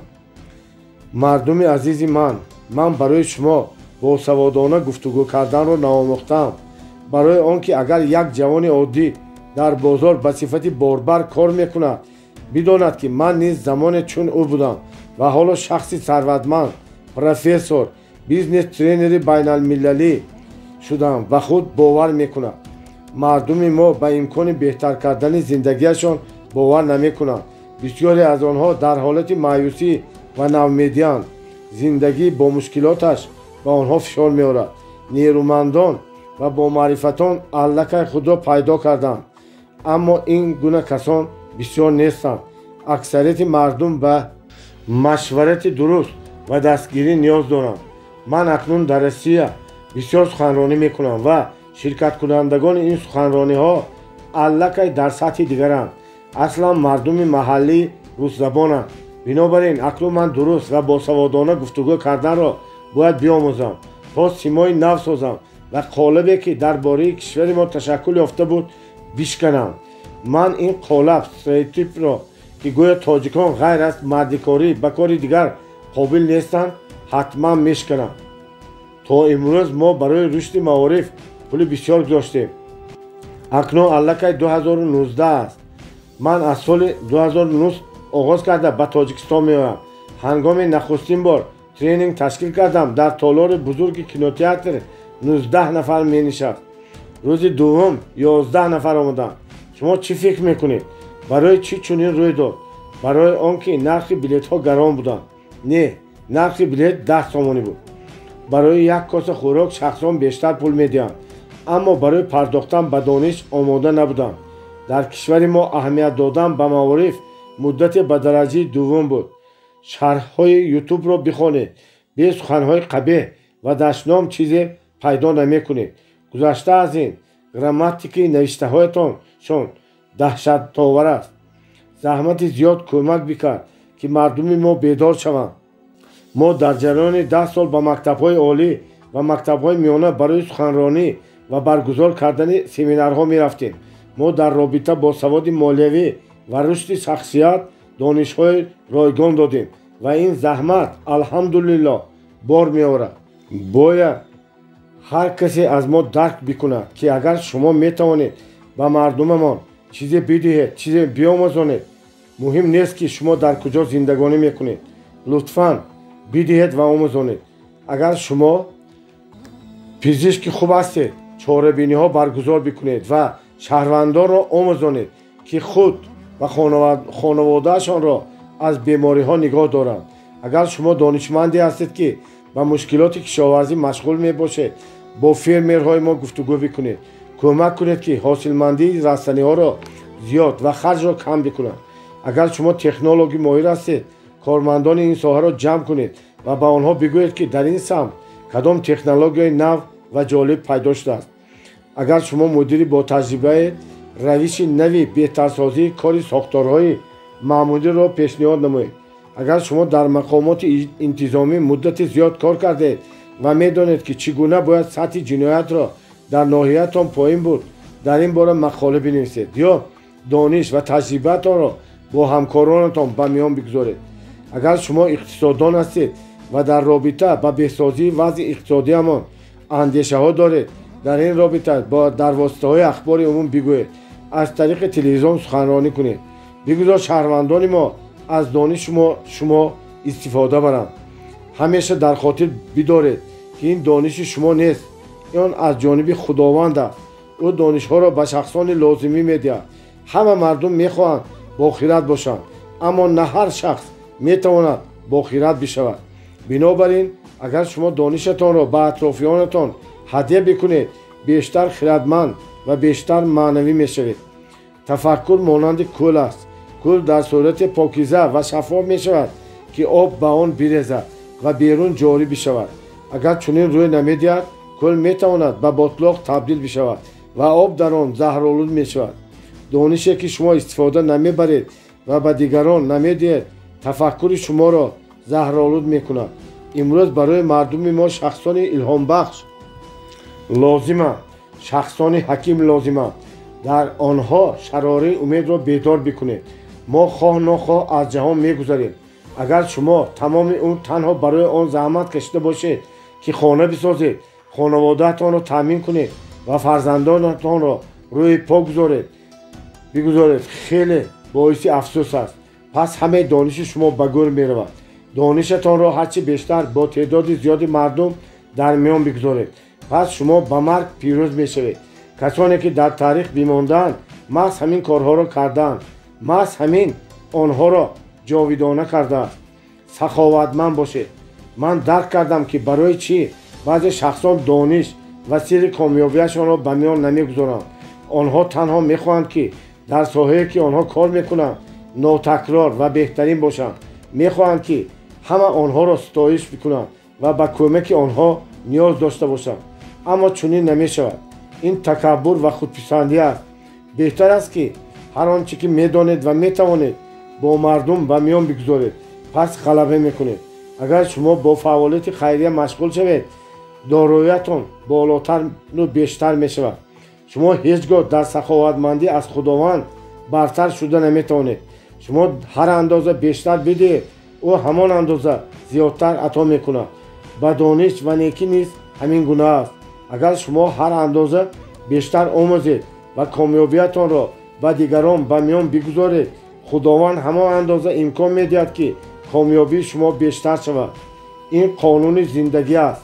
این به خواهش شما تابع نمی باشد. جهان همین گونه ساخته شده است. اگر شما این حقیقت رو درک نکرده باشید دلم برایتان میسوزد. دعا بکنید و بیشتر نیکی بکنید، پس معنویات شما رشد خواهد کرد و خداوند به شما درک این اصول را میدهد. اکنون باید ما نگاهمان را تغییر بدیم. این کار را باید نخست شخصان خردمند و با معرفت بکنند. این کار را باید راهبران زینه‌های بالایی و میانه و نمایندگان دیگری دولت بکنند. نمونه نو، نقطه نظر نو، برخورد نو. ما باید با جامعه‌مان نظر نو آوریم که برای به هدف‌های پیشگذاشته‌مان رسیدن کمک بکند. باید فرهنگ نو، مناسبت را که در بنیاد دستگیری همدیگر و همکاری‌های متقابلا سودمند میان ساحه‌ها، شرکت‌ها، مؤسسه‌ها، دولت‌ها و مردمان است رشد بدهیم و این آینده ماست. دومش، اکنون درباره یک چند شرکت و تاجرانی که قهرمان شدند. در دوشنبه شرکتی ایمپولس فعالیت میکند که آن در ساحه اتوماتیک کنانی کار میکند. کارمندان این شرکت دو بار در دوره آموزشی مستر کلاس من شرکت کردند. از برکت دانش آموختهشان آنها توانستند که تجارتشان را 20 بار بیشتر رشد ببخشند. سوم، باز جوانی هست. او بهزاد نام دارد. او نیز از دوشنبه می باشد. پس از آموزش در ترینینگ های ما او توانست که از قرض های است که به مبلغ $50,000 بودند رها شود و استحصال لباس های مخصوص را راه اندازی بکند. حالا در پیش او 30 نفر کار میکنند. انشاءالله ما کمک میکنیم که او به بازار جهانی برآید. چهارم، در دوشنبه شرکتی ساختمانی است. افسوس نامش را فراموش کردم، اما میدانم که نام راهبرش مهراب است. او کارگاه مبل سازی دارد. بیش از 1 سال است که پیش ما میآموزد. در این مدت او توانست که در ساختمان درآمدش را 10 بار، در تجارت مبل درآمدش را 2 بار بیافزاید. پنجم، بار به نزد من دختری با نام فیروزه آمد و گفت که کتاب من و پول را مرا خوانده است. پس از آن اندیشه در سرش پیدا شده است که برنامه بسازد و او در رادیو کار میکرد. برای من بسیار خوش بود که این سخنان را از او میشنوم. او برنامه را تحت عنوان جوانان و جامعه طرحریزی کرده است. او مرا به برنامهش دعوت کرد و من با کمال میل در آن شرکت کردم. امروز به این یک برنامه مهم برای جوانان میباشد. آن برای تشکل جهانبینی درست جوانان روانه شده است. شخصانی که پیش ما میآیند و ما از ما سپاس میکنند خیلی بسیارند. کسی کتاب را خوانده است و از قرضها رها شده است. کسی تجارت باز کرده است. کسی توانسته است که پدر و مادرش را به حج فرستد. کسی به آرزوی قلبیش برسیده است. من درباره تاریخ‌های می‌نویسم که در تاجیکستان روی دادند و من آنها را می‌دانم. رویدادهای بسیاری نیز هستند که من نمی‌دانم. این گونه رویدادها در تمام جهان صدها، هزارهایند. هنگامی که من می‌نویسم قهرمانی من بشوید. من محض این را در نظر دارم. به دست آوردن کامیابی بیشتر را بیاموزید. نشان دهید که شما به چه کار قادرید. اثبات کنید که شما محض همان کسی هستید که میتوان برایتان وقت و زحمت گذاشت. قهرمانی من بشوید. به کشورمان سود بیشتر بیاورید. اداره کردن تجارت در تاجیکستان. برایتان کار طبع دلتان را انتخاب بکنید و بس تمام زندگی کار نخواهید کرد. کنفوسی. باید بدانید که مواد خام را نباید فروخت، بلکه هدیه های کار کرده شده طبیعت را فروختن لازم است. برای این باید تجهیزات معاصر را خریداری نمود و استحصالات را آغاز کنید. پس کار شما پیشرفت خواهد شد. درختان میوه‌دار را بشینانید تا میوه های آن را کارکرد بکنید. در کشتزارها گیاهای شفابخش پرورش کنید تا داروها استحصال بکنید. آنها را با $1 خواهید فروخت. هنگامی که من با پرورش باغ آغاز کردم در مشکلی بودم، پول نداشتم. من آن زمان درک کردم که اگر کار را آغاز نکنم باز دشوارتر خواهد شد. بنابراین با تمام نیرو کوشش کردم که بسا دشوار بود، چون من قرضدار بودم. شخصان نمیگذاشتند که من کار بکنم، اما من استراتژی داشتم و آینده بینش داشتم. من حساب کردم و درک نمودم که درختان میوه میتوانند از 20 تا 50 کیلوگرم میوه بدهند. زردآلو، گیلاس، انگور، خرما و حتی انار. این نتیجه عالی است. پس هر درخت میتواند هر یک سال از 20 تا 50 دلار و حتی بیشتر بیاورد. این در همان صورت است که در شکل طبیعی بدون کارکرد بفروشید و اگر 50,000 درخت بشنانید، هر یکی از آنها در یک سال 20 دلاری فایده دهند، پس درآمد شما در یک سال 1 میلیون دلار می شود. پس همین طریق می توان میلیونر شد. من هر سال کم کم هر قدر که توانستم درخت بنشاندم. در نتیجه 56,000 درخت شناندم و امروز نیز می شنانم. براستی هنوز درآمد زیاد نمیگیرم، اما تدریجا درآمد باغ خواهد افزود. گذشته از این ما ارزش میوه های به شکل کمپوت، مربا، جم، نوشابه و غیر کارکرده شده را حساب نکرده ایم. ما تنها فروش میوه ها را حساب کردیم، اما چنانه که دیدید حتی این کفایه است که میلیونر بشوید. این هدیه بزرگ است که به ما خداوند داده است. هر خانواده میتواند که این کامیابی را تکرار کند. بار من در قدمجا که در قرقیزستان در نزدیکی اوش است ترینینگ برگزار کردم. هنگامی که من درباره درآمد میگفتم، کسی پرسید که مشخصاً به چیکار میتوان مشغول شد که درآمد خوب به دست آورد. در آغاز من پرسیدم که او به چیکار مشغول است. او گفت که هر سال به روسیه میرود و در آنجا 9 ماه کار میکند و پس برمیگردد و تقریبا نیم سال با پول کار کرده زندگانی میکند. به کارهای خانه مشغول میشود، چیزی میسازد و غیره. پس باز به روسیه برای پول کار کردن میرود. من پرسیدم که چند سال است همین گونه زندگانی میکند. معلوم شد که 12 سال. من به تیرزه نگریستم، در پس آن درختی را بدیدم و پرسیدم که این آن چه درخت است. همه پاسخ دادند که این گیلاس. در ترینینگ بیشتر از 150 نفر اشتراک داشتند. من پرسیدم که از یک درخت چقدر درآمد میدهد و در جواب شنیدم که هر درخت گیلاس میتواند از 500 تا 700 دلار درآمد بدهد. معلوم شد که محض در ناحیه قدمجا گیلاس خیلی خوب میروید و خریداران خود میآیند. خود از درخت میوه را جمع آوری میکنند و برای فروش میبرند. آنها تنها یک درخت را ارزیابی میکنند و پس به شکل یک لخت برای مقدار معین و حتی برای تمام باغ میپردازند. کسی از آنها در بازار داخلی میفروشد و کسی به روسیه میبرد. پس من شرح دادم که اگر یک درخت حداقل 500 دلار درآمد بیاورد، اگر شما 100 درخت بشنانید، پس در یک سال 50,000 دلار درآمد میگیرید. آنها به این حل آسان حیران شدند. شرح دادم که برای این پول بسیار لازم نیست. میتوان دانه های گیلاس را از همسایگان و شناسان جمع آوری کرد و 1000 دانه گیلاس بشنانید. انشالله نیمه آنها ثبت میشوند و پس از 2-3 سال نهال میشوند. بخشی از آنها میتوان بفروخت و بخشی باقی مانده آن را نشاند. همین گونه باغ میوه حقیقی به وجود میآید. 300 دانه بنشینانید، از آنها پس از مدت چند 80% میوه میدهند و از این 240 درخت است و اگر هر یکی از این درختان 100 دلاری درآمد بیارد، در یک سال 24,000 دلار می شود و اگر خوب نگاه بین کنید، درآمد هر درخت از 500 تا 700 دلار خواهد افزود. بیایید حساب بکنیم.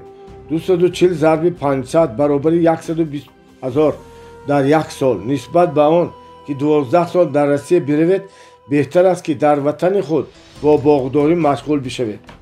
آخر آنگاه سالهای جوانی شما دور از زن، از فرزند، از پدر و مادر نمیگذرند. پس از این شرح آن جوان به من با حیرت نگریست و بگفت: میدانید من هیچگاه در این باره فکر نکردم. سخن سری آن است که ما هیچگاه درباره آن ذخیره ها و آن امکانیت هایی که داریم اندیشه نمی کنیم. برای چی؟ برای آنکه ما به اندیشیدن درباره مشکلات و دشواری ها عادت کردیم و اطرافیان ما نیز تنها در این باره میگویند شما درباره چی فکر میکنید و درباره چی میگویید این چیز در زندگی شما بیشتر خواهد شد. این انتخاب شماست. اگر شما این کتاب رو بخوانید و باز به خود بگویید من نمیتونم این کامیابی رو به دست آورم، این امکان ناپذیر است، این کدام افسانه است، چی باید کرد؟ این انتخاب شماست. پس این کتاب رو بپوشید و وقتتان را برای مشغولیتی برای شما بی‌معنی تلف ندهید. این کتاب برای شکوه‌گران نیست. این کتاب برای پیروزها هست. قربانیان تقدیر همیشه پیدا میشوند، اما اگر درک کرده باشید که بدون شما کسی تلاش نمیکند تا وضع مالی شما را تغییر دهد، پس خود باید کاری بکنید و تنها شما برای آیندهتان مسئول هستید. پس این کتاب را تا پایان بخوانید، نقطه های اساسی آن را قید کنید و فعالیت را آغاز بکنید. میلیونر خواهید شد. بنگرید خداوند به ما چی داده است. باور کنید وی به شما غمخواری میکند و کارتان پیشرفت میکند. ما اقلیم زیبا داریم، زمین حاصلخیز داریم، عالم رستنی و حیوانات ما گوناگون است. همه این هدیه های طبیعت را استفاده برید. درباره آن فکر کنید که چگونه آنها را میتوان استفاده کرد. اگر تنها اندیشه‌تان را عملی کرده نتوانید متحد شوید، 10 نفر پیدا کنید، خویشاوندان، دوستان و کارخانه بسازید. باز یک نمونه دیگر، هر سال چند هزار درخت سفیدار شنانید. در هر کجایی که امکان است بشنانید. در همواری نشاندن حتمی نیست. کوشش بکنید که در جریان 5 7 10 سال 100,000 درخت شنانید و هنگامی که آنها ثبت میشوند هر کدام از آنها را با نرخ $100 و شاید 200 300 دلاری بفروشید و میلیونر میشوید. این کار را میتوان در دهه بکرد. مهم است که واقعیت این اندیشه را درک بکنید. اگر شما چنین بشمارید که تنها از عهده این کار نمیبرید، با کسی از اطرافیانتان گفتگو بکنید و این کار را با کسی انجام بدهید که او را الهام میبخشد. من شنیدم که در قیراقون کسی این اندیشه را استفاده میبرد. اگر شما سفیدار بشنانید، پس میتوانید آن را همچون چوب یا مواد خام برای تیار کردن قوطی‌هایی که جهت بردن میوه، سبزیجات و غیر استفاده میبرند بفروشید. بسیار ساحه‌های دیگر هست که آنها استفاده میشوند. یا سفیدار بشنانید و همزمان استحصال ظرف‌های چوبی را باز کنید. میتوان درختان بشناند که از آنها سازهای موسیقی میسازند. در یاد دارید باید همیشه به تجارت توجه کردن لازم است که ادامه دارد و میتواند اضافه شود. یک کار را انجام داده شما برای کارهای دیگر امکانات بسیارتر پیدا میکنید. اگر تنها کار را انجام داده نتوانید، برای خود شریک جستجو کنید. گذشته از این با او موافقه کنید که در دوام 5 سال یگان توی جشن یا معرکه به این مانند برگزار نمی کنید. در 5 سال شما همه گونه تجارت و استحصالات را به سطح کافی بالا میبرید و درآمد خوب میگیرید و پس جشن‌های عروسی برگزار کنید. آرزوهایتان را عملی بسازید. اگر این تدبیر را خردمندانه شمارید، پس چاره‌بینی‌های شکوهمند پرخرج را باید برای 10 سال به تأخیر گذاشت. مغز من اقتصادشناس است. من از آن کسانی نیستم که از جریان‌های اقتصادی را درک نکرده اقتصاد کشور را بررسی میکنند. من باوری دارم که چنین چاره‌بینی‌ها به بهبودی مالیوی زیان می‌آورد. بنابراین چنین می‌شمارم که از جشن‌های شکوهمند و دیگر چاره‌بینی‌ها باید خودداری کرد و از همه تاجران دعوت به عمل می‌آورم که جایهای نوی کار سازمان دهند تا خویشاوندان آنها برای جستجوی کار از کشور نروند. استحصال کنندگان وطنی را دستگیری بکنید. از آن کسانی که به سرنوشت کشور برایشان بی‌طرف نیستند دعوت میکنم که محصولات وطنی را بفروشند، نه محصولات وارداتی را. موادی را بخرند که در کشورمان استحصال می شود. همین گونه هر یک شهروند می تواند به کشور خود کمک بکند. در آغاز شاید صفت محصولات آنها بسیار خوب نباشد، اما آهسته آهسته پول آنها بیشتر می شود و گردش پولشان می افزاید. پس آنها می توانند تجهیزاتشان را با تجهیزات معاصر عوض کنند. از تکنولوژی های نو و مواد بهتر استفاده خواهند کرد و از برکت آنها صفت محصولاتشان خوب خواهد شد و مشکلات عمومی کشور بنگرید و برای حل آنها شرکت بکنید. مقامات دولتی باید حق گمرکی محصولات وارداتی را 5 برابر بیافزایند و حق گمرکی مواد خام را کم بکنند. باید به همه استحصال کنندگان محلی برتری بداد. پس در هر خانه، در هر تهخانه کارگاه های استحصالی پیدا می شوند. برای جلب سرمایه به کشورمان و کمک به تجارت خرد و میانه در مسئله های جستجوی شریکان گرفتن قرض ارزان ضرور است و باز بیشتر منطقه های آزاد اقتصادی سازمان داده بشوند. ترتیب بیوروکرات را باید ساده بکرد. باید با کاغذبازی مبارزه ببرد. همچنین در منطقه های دهات کسانی را که به صاحبکاری مشغولند از انداز آزاد کردن یا انداز آنها را کمتر نمودن لازم تا رشد اقتصادی کشور تامین کرده شده به مردم محلی امکان داده شود که برای خودش جایهای کار سازمان بدهد و برای زندگی پول کار کند. مثلا در بخش کشاورزی میتوان به کارکرد مواد خام کشاورزی مشغول شد و اینها کارخانه‌های کنسرو سازی، استحصال نوشابه ها، کمپوت ها، استحصال محصولات گوشتی، حسیب، توشیانکا، استحصال محصولات شیری، فابریکه های پرنده پروری و همچنین کارکرد سنگ و استحصال غشت می باشد. اصلا باید ذخیره های طبیعی را ثمره بخش استفاده ببریم. اگر شما با توجه وضع را آموخته باشید، پس می دانید که بیشتری کسانی که برای جستجوی کار از کشور بیرون رفتند اینها از دهه ها می باشند. ما کمک کنیم که فضای صاحبکاری در منطقه ها بهتر شود. پس استحصال محلی مواد خوراکی را می افزاییم و سطح بیکاری را پایین می آوریم. بگذار مردم دهه به شهر محصولات کشاورزی بیاورند. آخر در دهه ها می توان با ارزش اصلی کمتر محصولات طبیعی استحصال بکرد و چنین محصولات می تواند در بازار جهانی نیز رقابت پذیر باشد. باید برند هر منطقه را بساخت و امکانیت های ناحیه ها را با دقت آموختن لازم است. باغ های حاجی کمال. من در ترسونزاده مهمان حاجی کمال بودم. آن زمان او 79 ساله بود. من در باغ های او بودم. در آنجا اصلا تاک انگور پرورش می یابد. پیشوای معظم ملت پرزیدنت جمهوری تاجیکستان محترم امام علی رحمان مهمانان خود را از جمله پرزیدنت بلاروسیا الکساندر لوکاشنکو را به آنجا آوردم. از معاشرت با حاجی کمال من چی برداشت کردم؟ او برای من شخصی بزرگ و حکیم است. نشان دهنده بزرگی چیست؟ مقیاس هدف و سودی که او توانست به جامعه بیاورد. او به من گفت که پرزیدنت محترم ما از باغ او که در مساحت تقریبا 60 هکتار گسترده شده است دیدن کردند. محترم پرزیدنت از نتیجه زحمت او به وجد آمده بودند. آن کس به حاجی کمال پیشنهاد نمودند که مساحت باغ را بیافزاید. حاجی کمال در جواب بگفت که سلامتی و سن و سالش امکان نمیدهد که این کار را انجام بدهد. پس از 1 سال پرزیدنت ما بار دیگر از این ناحیه دیدن کردند و با حاجی کمال ملاقات نمودند. هنگام صحبت سرور دولت از حاجی کمال خواهش کردند که سهمش را در رشد وطن بگذارد. سخنرانی پرزیدنت دل او را تکان بداد. با وجود سن و سالش او در این سمت به فعالیت آغاز نمود. با او 500 هکتار قطعه زمین را جدا کردند.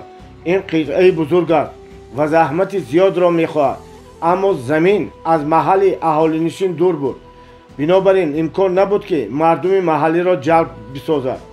او به دستگاه پرزیدنت مراجعه نمود و شرط داد که می‌خواهد وعده‌اش را اجرا کنند، اما قطعه جدا شده خیلی دور است، در آنجا کار انجام داده شود. پس محترم پرزیدنت دستور دادند که از کسانی که قطعه های زمینشان را استفاده نمیبرند باید آنها را گرفته به کسانی دادن لازم است که آنها را مقصدناک استفاده میبرند. بعدتر حاجی کمال گفت که این کمک کرد تا با کارها راه بکشاییم. با آنها 500 هکتار قطعه زمین جدا کردند. او 8 بریگادیر را کرایه کرد و آنها خانه به خانه گشته به مردم پیشنهاد کردند که برای باغداری قطعه زمین بگیرند و تحت رهبری آنها باغ را نگهبانی بکنند. مردم باور نمیکردند و نمیخواستند قطعه زمین گیرند، اما از آنها خواهش میکردند. کسی که فقط نیم گکتار میخواست راضی میکردند و برایش 2 گکتار میدادند. در جریان 3 سال توانستند که همه قطعه ها را تقسیم کنند. راستی بعضی ها سپس قطعه ها را برگرداندند، اما این گونه اشخاص کم بودند. بینگرید حاجی کمال چگونه مدل تجارتی یگانه طرحریزی کرد. او به مردم زمین میدهد، آنها هر سال به اندازه 3000 سامانی انداز میپردازند و هر سال 10 تن انگور را با نرخ 1.5 سامانی میسپارند و حاصل باقی مانده را آنها میفروشند یا برای ضرورتشان استفاده میبرند. مبلغ گرفتهشان را حاجی کمال برای آبادانی و آسان کردن زحمت مردم دیه استفاده میبرد. راهها بساخت، آنها را اسفالت کرد، پلها بساخت و تکنیک تامین کرد و غیره. او به مردم بیاموخت که چگونه میتوان باغ را نگهبانی کرد، کمک بنمود که صاحب واقعی قطعه باغ خود بشوند. او امروز در مجموع 1102 سهمدار را متعیین میکند. او به این تعداد خانواده ها کمک بکرد. از برکت حکمت، از برکت آنی که او تجربهش و دانشش را به میان گذاشت، امروز بسیار کسان امکان دارند که در هر خانه کار بکنند. برای پول کار کردن به دولت‌های همسایه نروند. اکنون بسیار خانواده ها افسوس میخورند که قطعه بیشتری نگرفتند. آنهایی که رد کرده بودند به سبب دوراندیش نبودنشان غصه میخورند، برای آنکه امروز دیگر زمین آزاد نیست. اکنون همه عملی بودن این اندیشه ها را درک میکنند. کسی که دیروز این را درک کرد امروز کامیاب شد. امروز حاجی کمال به 1 گکتار از 1 گکتار 40 تا 45 تن انگور جمع میکند. او میگوید ما همیشه به مردم میگوییم از درآمد باغتان ماشین نخرید، جشن‌ها برگزار نکنید، پولتان را برای وسیع نمودن قطعه و بیشتر کردن حاصلمندی تاگذار بگذارید. بهتر است که همه معرکه ها را به تأخیر انداخت و هنگام وقتی مناسب می آید می توان آرامانه آنها را برگزار کرد. این نمونه بسیار مهم آموزنده است. هنگامی که شما دانش و تجربه‌تان را به ما میگذارید، من چی می توان روی بدهد؟ زندگی اطراف ما به بهشت تبدیل می یابد. من در باغ‌های او بودم، خیلی زیبا هستند، نتیجه شان شاهد است. من در زندگی چیزی را به این مانند ندیدم. مردم از او سپاسگزارند. من چنین میشمارم که این رسالت اوست. هر کسی در زندگی رسالت، معنی زندگی خود را دارد. شاید محض برای همین خداوند او را آفریده باشد تا از طریق او به 1102 خانواده کمک بکند. برای آن که معنی رسالت شخص درک کرده بشود، من چند نمونه می آورم. مهاتما گاندی، رسالت او آزاد نمودن هندوستان از مستملکه بود. وینستون چرچیل، رسالت او اداره کردن بریتانیای کبیر و در جنگ دوم جهانی بود. پیامبر یوسف مصر را در 7 سال خشکی اداره میکرد و در این دوره دشوار به فرعون کمک کرد. رسالت یوسف استالین تورمار کردن آلمان فاشیستی و شکست دادن ناتسیسم بود. رسالت پیغمبر ما صلی الله علیه و سلم گسترش دادن اسلام در کره زمین بود. رسالت لی کوان یو برآوردن سنگاپور از جمله دولت‌های نادار و تبدیل دادن آن به یکی از کشورهای داراترین جهان بود. استراتژی او باعث رشد اقتصادی این کشور گردید. در سنگاپور در سالهای 60 قرن گذشته مردم آرزو میکردند که در خانوادهشان دختر تولد بشود، برای آنکه این حالت امکان میداد که آنها در آینده درآمد الهی بگیرند، چون که در این کشور فاحشگی بسیار پهن شده بود. لی کوان یو توانست شیوه زندگی شهروندان سنگاپور را تغییر بدهد. من همه این چیزها را با تکیه بر مشاهده های خویش می نویسم. شاید این درست نیست، نباید به خلاصه شخصی تکیه بکرد. آخر چنانکه آشکار است تنها خداوند میداند. رسالت سرور دولت ما، اساسگزار صلح و وحدت ملی، پیشوای ملت، پرزیدنت ما محترم امامعلی رحمان قطع کردن جنگ داخلی، آوردن صلح و آرامی بود. او کشور را در دوره دشوارترین تاریخی جمهوری ما، هنگامی که کسی دیگر را گوش نمیکرد و هر کس خود را حق میشمرد، همه به جای کمک کردن به کشور، به جای تغییرات مثبت آوردن به زندگی، به کشاکش مشغول بودند، اداره کرد. هیچگاه دولت ما را تنقید نکنید. من بیشتر میشنوم که در اینترنت اندیشه های منفی را میخوانم. این گونه ناسپاس نشوید. مهم این است که ما صلح و ثبات داریم. باقی مانده همه کارها راه اندازی میشوند. اگر کاردوست و صبور باشیم، تدریجاً به هدفهای گذاشتهمان میرسیم. بهتر است که کمک بکنید و سهم خود را اگرچه اندک هم باشد در رشد کشور بگذارید. کسانی را که بیخردانه همه را مذمت میکنند گوش نکنید. هیچ تنقیدگر در تاریخ نتوانسته است که چیزی را تغییر بدهد. آنها در جامعه تنها تفریقه و اختلاف را به وجود میآورند. تاریخ جهانی را بیاموزید و شما به این باوری میکنید. به موضوعمان، به شخصیت حیرت انگیز حاجی کمال برمیگردیم. باری من از او پرسیدم که آیا او کوشیده است که نوع دیگری درختان میوه را بشناند. او پاسخ میداد که کوشش کرده است در میدان 12 هکتار درختان سیب، زردآلو و درختان دیگری میوه را شناند، اما حاصل خوب ندادند. ببینید چه قانونیت جالبی است. من در ناحیه اش در میدان 23 هکتار تاک شناندم، اما از همین این میدان به اندازه 30-40 تانه حاصل گرفتم. این در حالت خوبترین بود. گاه به حساب میانه تقریبا 15-20 تانه میگرفتم، اما حاجی کمال از 1 هکتار 45 تانه میگیرد. من این است دستی متخصص و درکی همه نازکی های کشاورزی.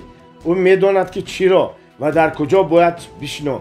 بنابراین منطقه خود را بیاموزید و تنها درختانی را شنانید که در منطقه شما خوب میروند و حاصل بسیار میدهند.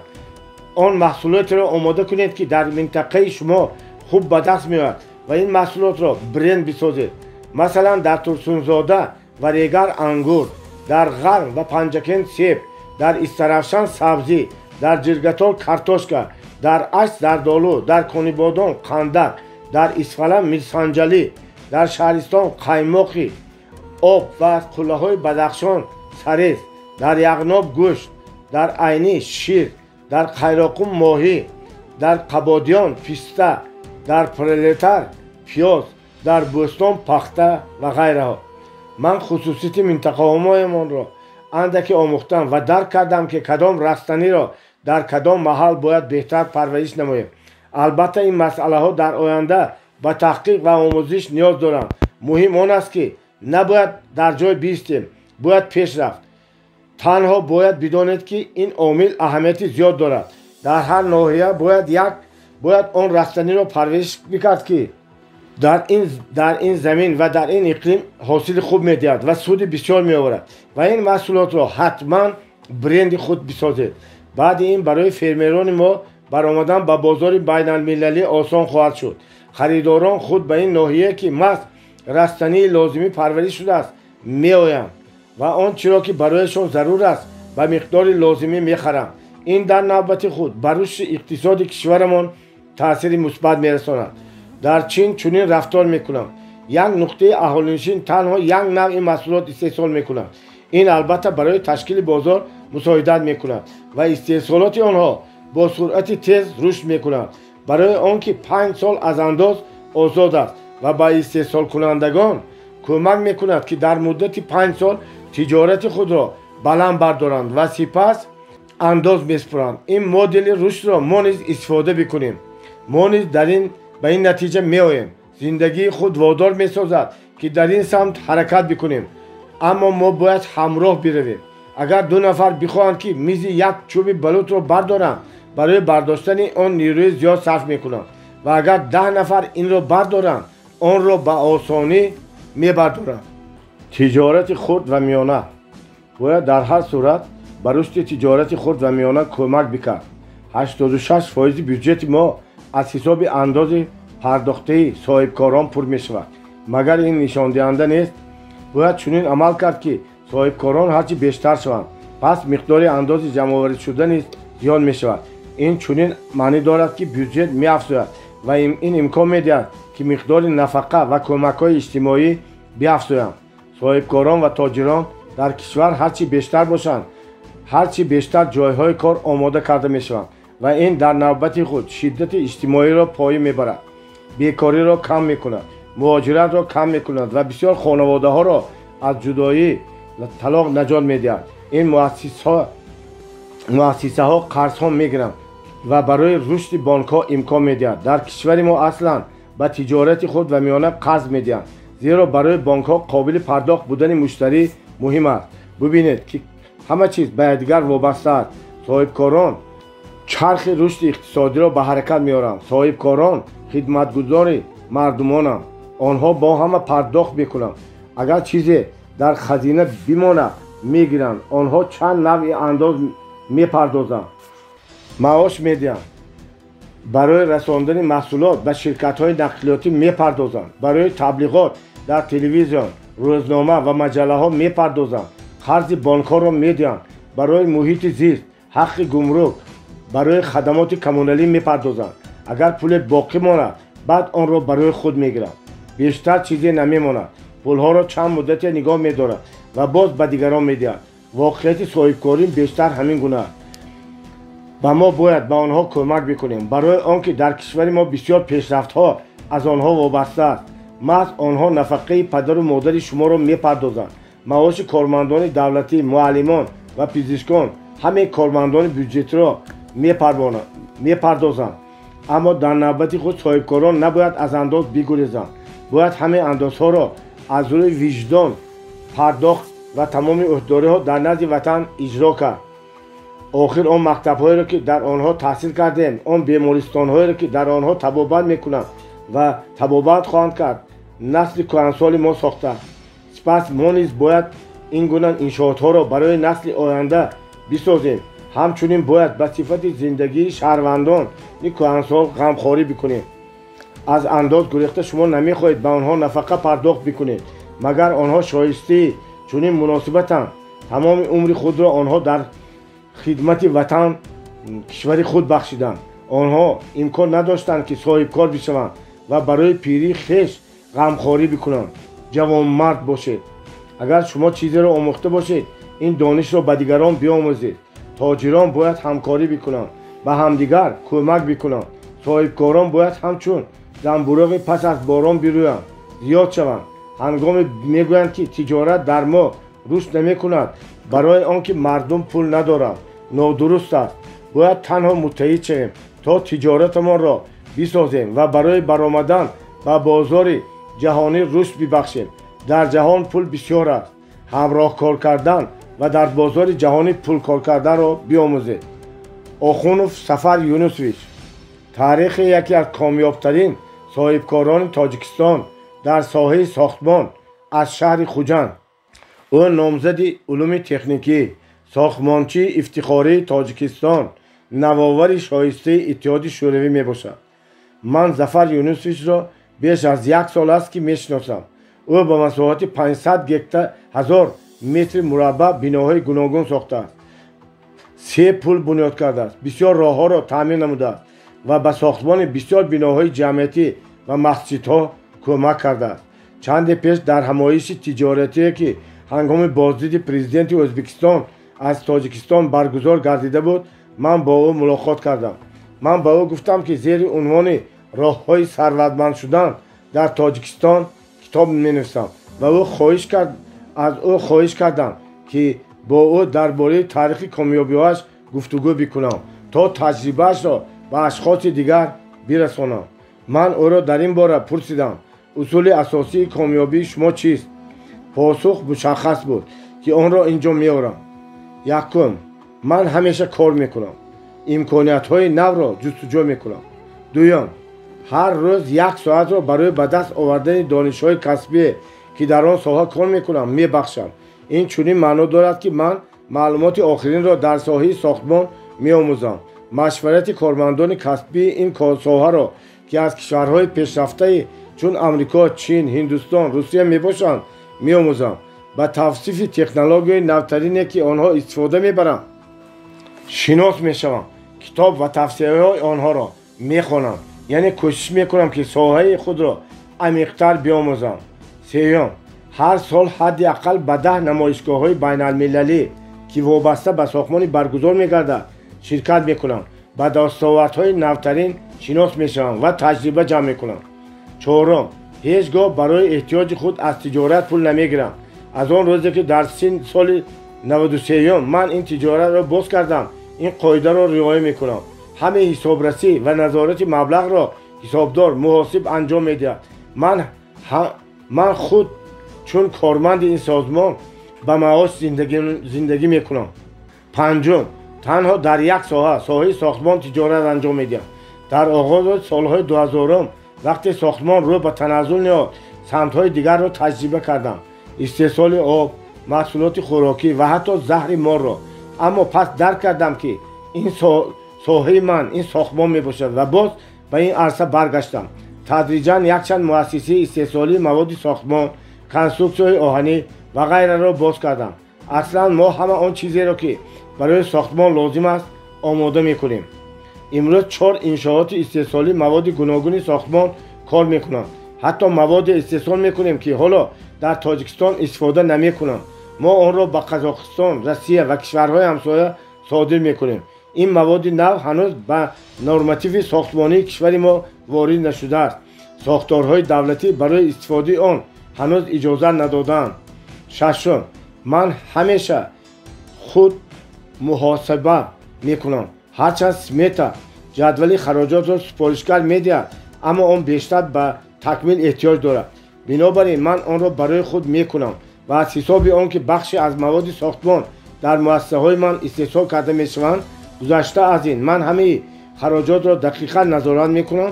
فایده مرج خوب به دست میاد. هفتم، من خود کادرها را آماده میکنم. برای آن در میان دانشجویان که اختصاص ساختمان را میآموزند آزمون اعلام میکنم. بهترین ها را انتخاب میکنم. برای از خود کردن کسب کمک میکنم و آنها را به خود به نمایشگاه های بین المللی میبرم. تا امروز برای تجارت خود بیشتر از 100 دانشجو را آماده کردم. به هر چنین شاگرد در یک سال برای من به مبلغ $1000 صرف می شود. گذشته از این من نسبت به شاگردان خیلی سختگیرم و این لازم است تا کادرهای خوب آماده شوند. مثلا گاهی وادار میکنم که در یک شب یک کتاب را بخوانند. هشتم، من کادرها را از جهت صفت کسبی بودنشان، از جهت مهارت و دانششان در ساحه ساختمان انتخاب میکنم. با سطح آمادگی شخص و بصیرت عمومی او مینگرم و پس تربیت میکنم. همچنین او باید زبان انگلیسی را بداند. اگر جوان در سن 25-30 سالگی زبان انگلیسی را در سطح گفتگو نداند پس او برای دانش کوشش نمیکند و آرزوی بزرگ ندارد. میخواهم که با من شخصیت های قوی و متخصصان واقعی کار خود کار کنند.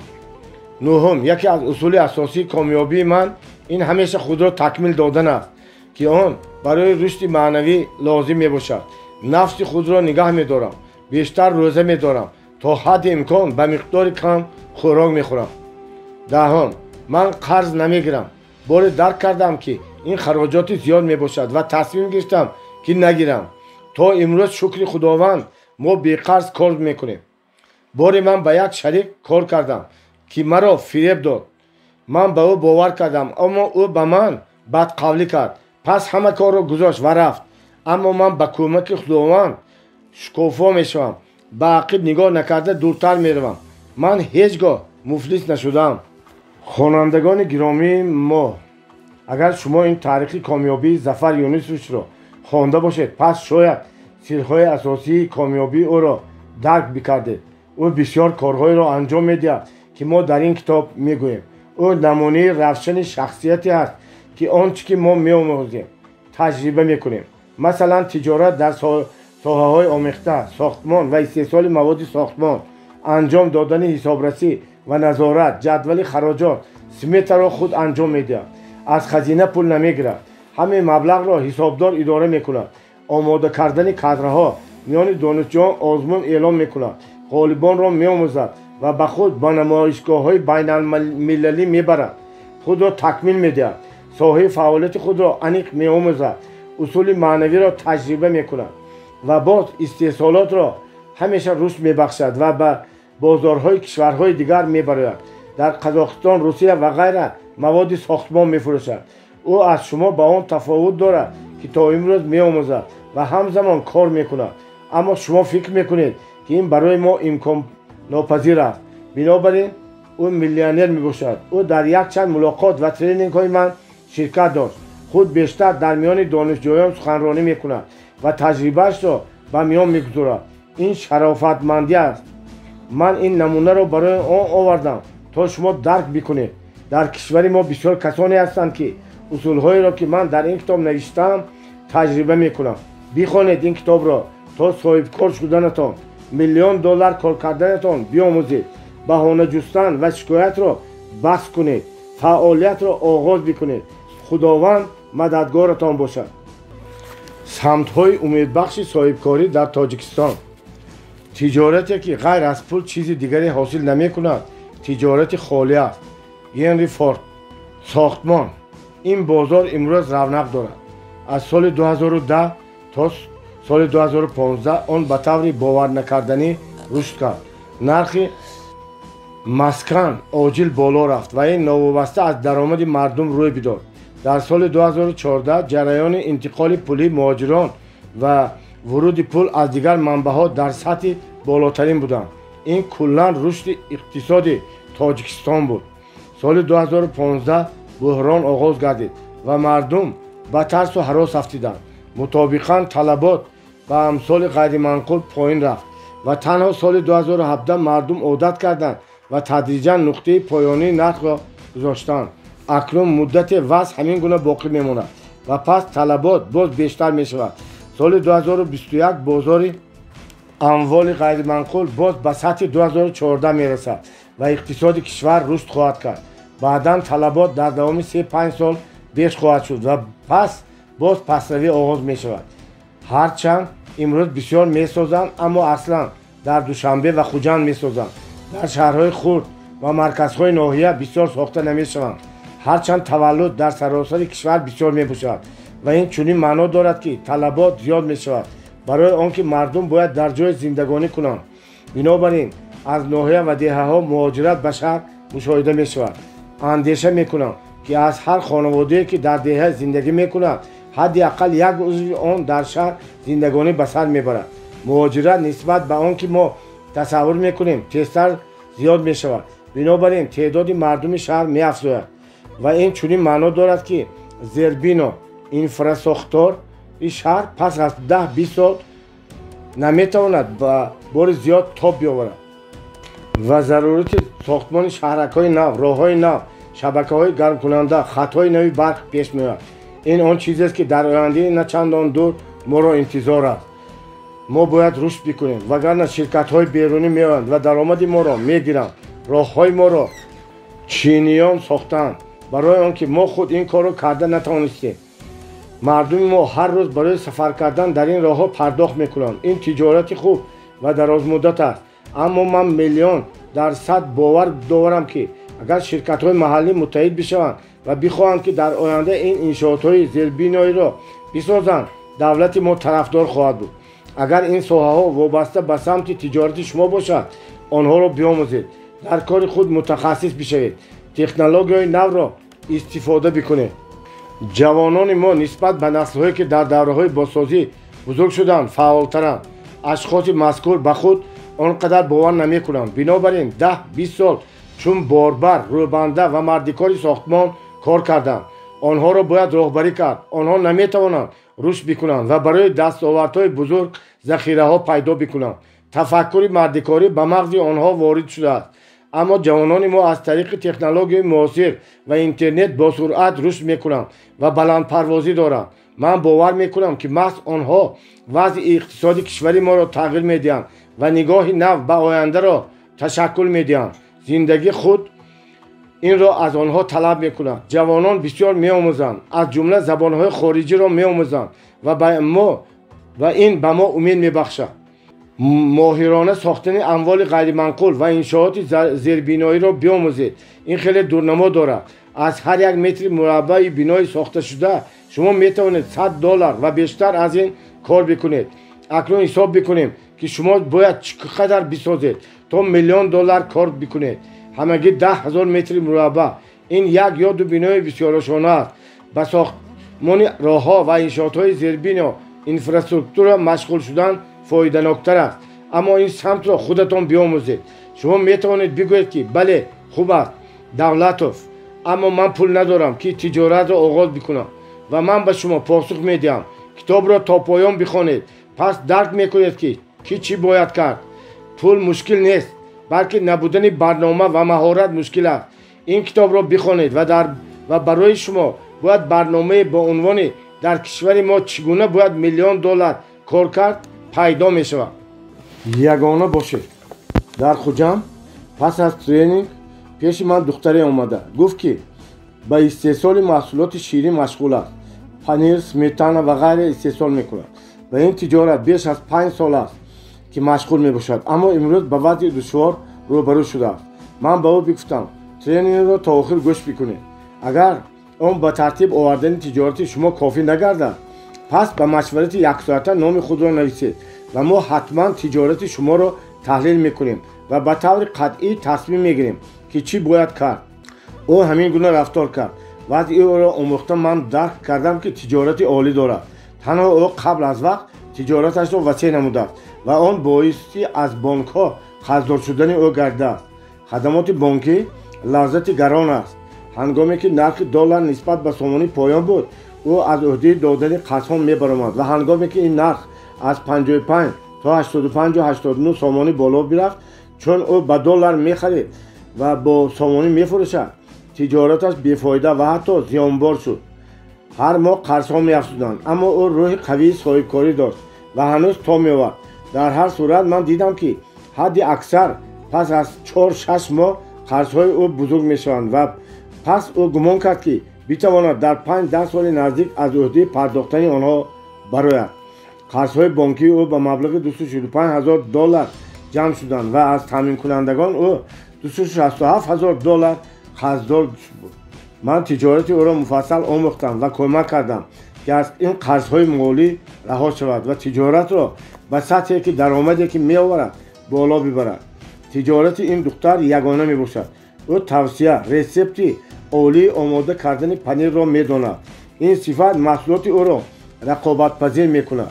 باز او توصیه یگانه آماده کردن مایونز یا سمیتانه را دارد.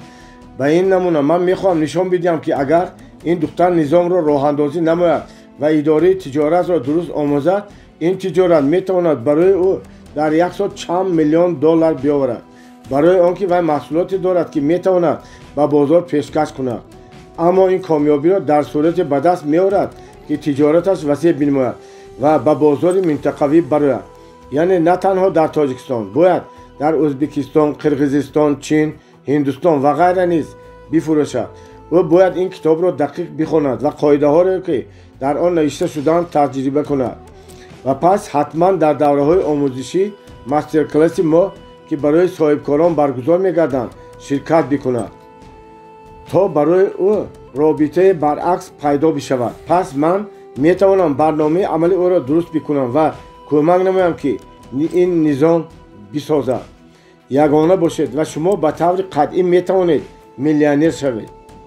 تجارت در ساحه پرورش و کارکرد پخته.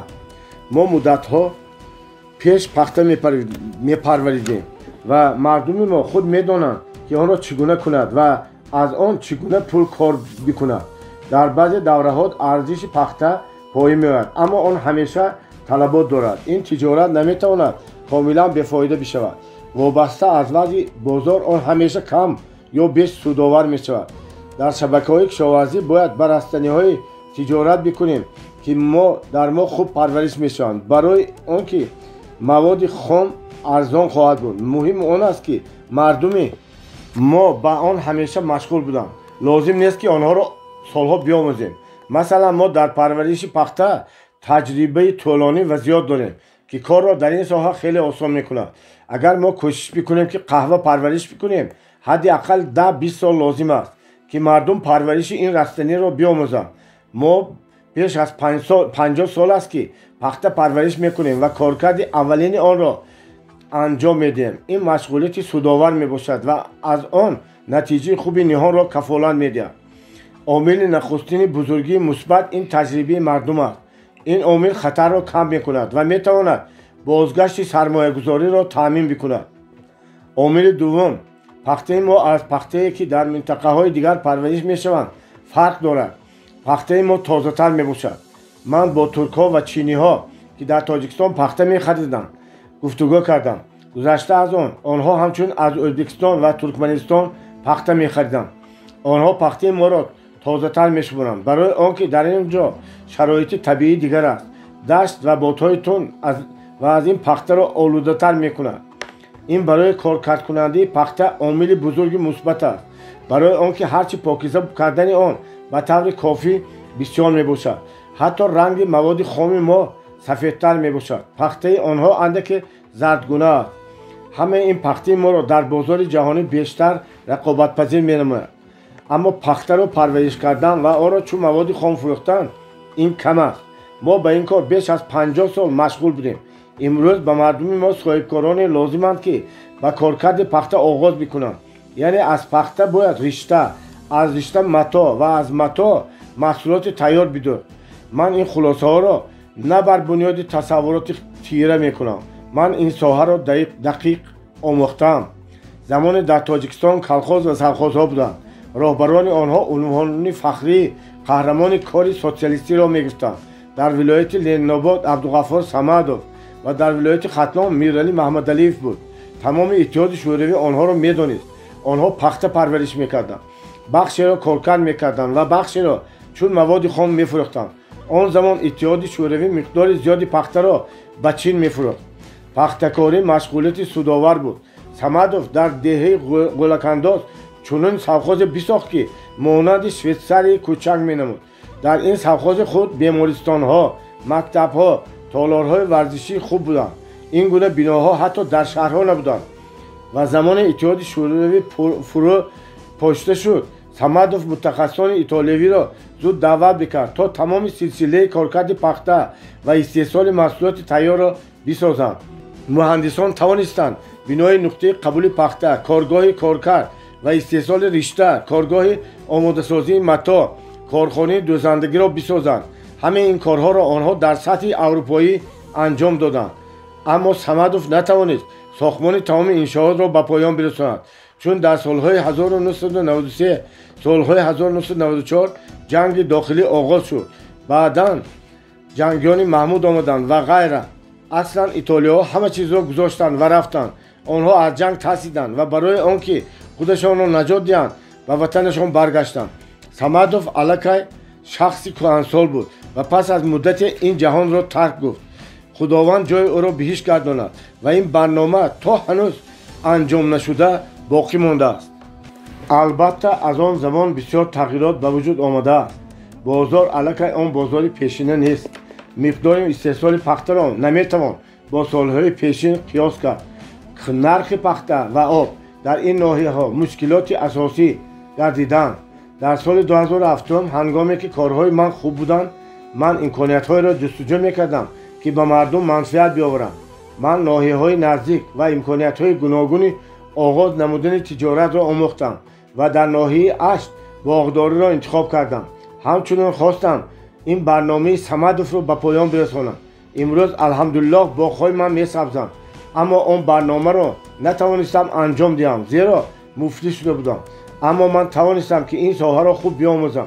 من آن ایتالیاها را پیدا کردم و با 2 نفر آنها برای 10 روز 20,000 یورو پرداخت کردم که آنها را به تاجیکستان آورم تا تجهیزات را ببینند و معین کنند که آیا میتوان حداقل مرحله اول کارکرد پخته را آغاز کنند. آنها سال 2008 آمدند، تجهیزات را دیدند و گفتند که 95% آن خراب شده، زنگ زده است. بنابراین به کار نمیآید و بهتر است که تجهیزات نو گذاشته شود. ما حساب کردیم و معین نمودیم که برای این از 3 تا 11 میلیون دلار لازم است. من چنین پول نداشتم، بنابراین این اندیشه را به تأخیر گذاشتم. اما من میخواهم نشان دهم که این تجارت فایده آور است. اگر شما حساب کنید میبینید یک تن پخته تیار را میتوانید در نقطه فروش پخته با نرخ از 700 تا 1300 1500 دلار خرید. نرخ میتواند حداقل تا 2000 دلار بالا رود. پس از آماده کردن مواد و استحصال محصولات تیار از یک تن پخته که شما با نرخ 700 دلار خریدید، وابسته از آن که چی استحصال میکنید، میتوانید از 17000 تا 23000 دلار به دست آورید. اکنون خود اندیشه کنید که این تا چه اندازه فایده آور است. من نمیگویم که انجام دادن این کار آسان است. این تجارت کاری پرزحمت و شدید عقل را تقاضا میکند و همچنین گذاشتن سرمایه معین را طلب مینماید. اما من میتوانم به باوری گویم که در منطقه ما این سمت خیلی فایده آور خواهد بود. اما برای این باید سلسله نظام کامل ساخته شود. یعنی باید نخ و رشته استحصال کرده شود و پس متا و جوراب، کفته، کرتکه و محصولات دیگری کشبافی، تریکاتاژی، همچنین پیراهن، فوتبالکه و لباسهای دیگر، رخت خواب و بسیار محصولات دیگر استحصال کرده شوند. تنها باید چند تاجر متحد شوند و سلسله استحصالات را از آغاز تا به پایان راه اندازی بکنند. این واقعی تجارت رقابت پذیر خواهد بود. و اگر یک سلسله را راه اندازی کنید، مثلا رشته یا تنها متا استحصال کنید، نیز تجارتی خوب است. اما ناچار بود با محصولات تیار بلکه اشیاء خام میفروشید. اگر در هر این یک صورت فایده زیاد نیست. بنابراین در رژیم سلسله‌ای کامل به این تجارت مشغول شدن خیلی به منفعت آور است. امروز بسیار هموطنان ما در روسیه و کشور دیگر مغازه باز میکنند. من باوری دارم که اگر شما به آنها محصولات خوشصفت نشان دهید، آنها را حتما میخرند. غیر از این آنها نیز بسیار شخصان میدانند که در کشور ما میتوان پخته طبیعی و محصولات آن را خرید. بنابراین ساختن بازار برای این گونه محصولات به طور کافی آسان است. آرایشات از سنگ‌های گرانبها. خداوند به ما کوه‌ها، سنگ‌ها و آب داده است و بعضی دولت‌ها نفت، گاز و شرایط‌های طبیعی دیگر داده است. ما تنها باید بهر به نفع مردم استفاده بردن آن چیزی را که خداوند داده است آموزیم. ما نباید کوشش کنیم که مانند دیگران باشیم. ما باید اقتصاد را رشد دهیم و عملی نمودن امکانیت‌هایی را که به ما داده شده است بیاموزیم. ما باید به آن چیزی که داریم و به آن چیزی که دسترسی داریم تکیه کنیم. قعر زمین ما ثروت‌هایی دارد که ما با اندازه کافی استفاده نمیبریم. مثلا ما باید کان سنگ‌های گرانبها را بیاموزیم و شرکت کارکرد آن را سازمان بدیم. آنها را کارکرد بکنیم، پرداخت بدیم و آرایشات بسازیم و سپس بفروشیم.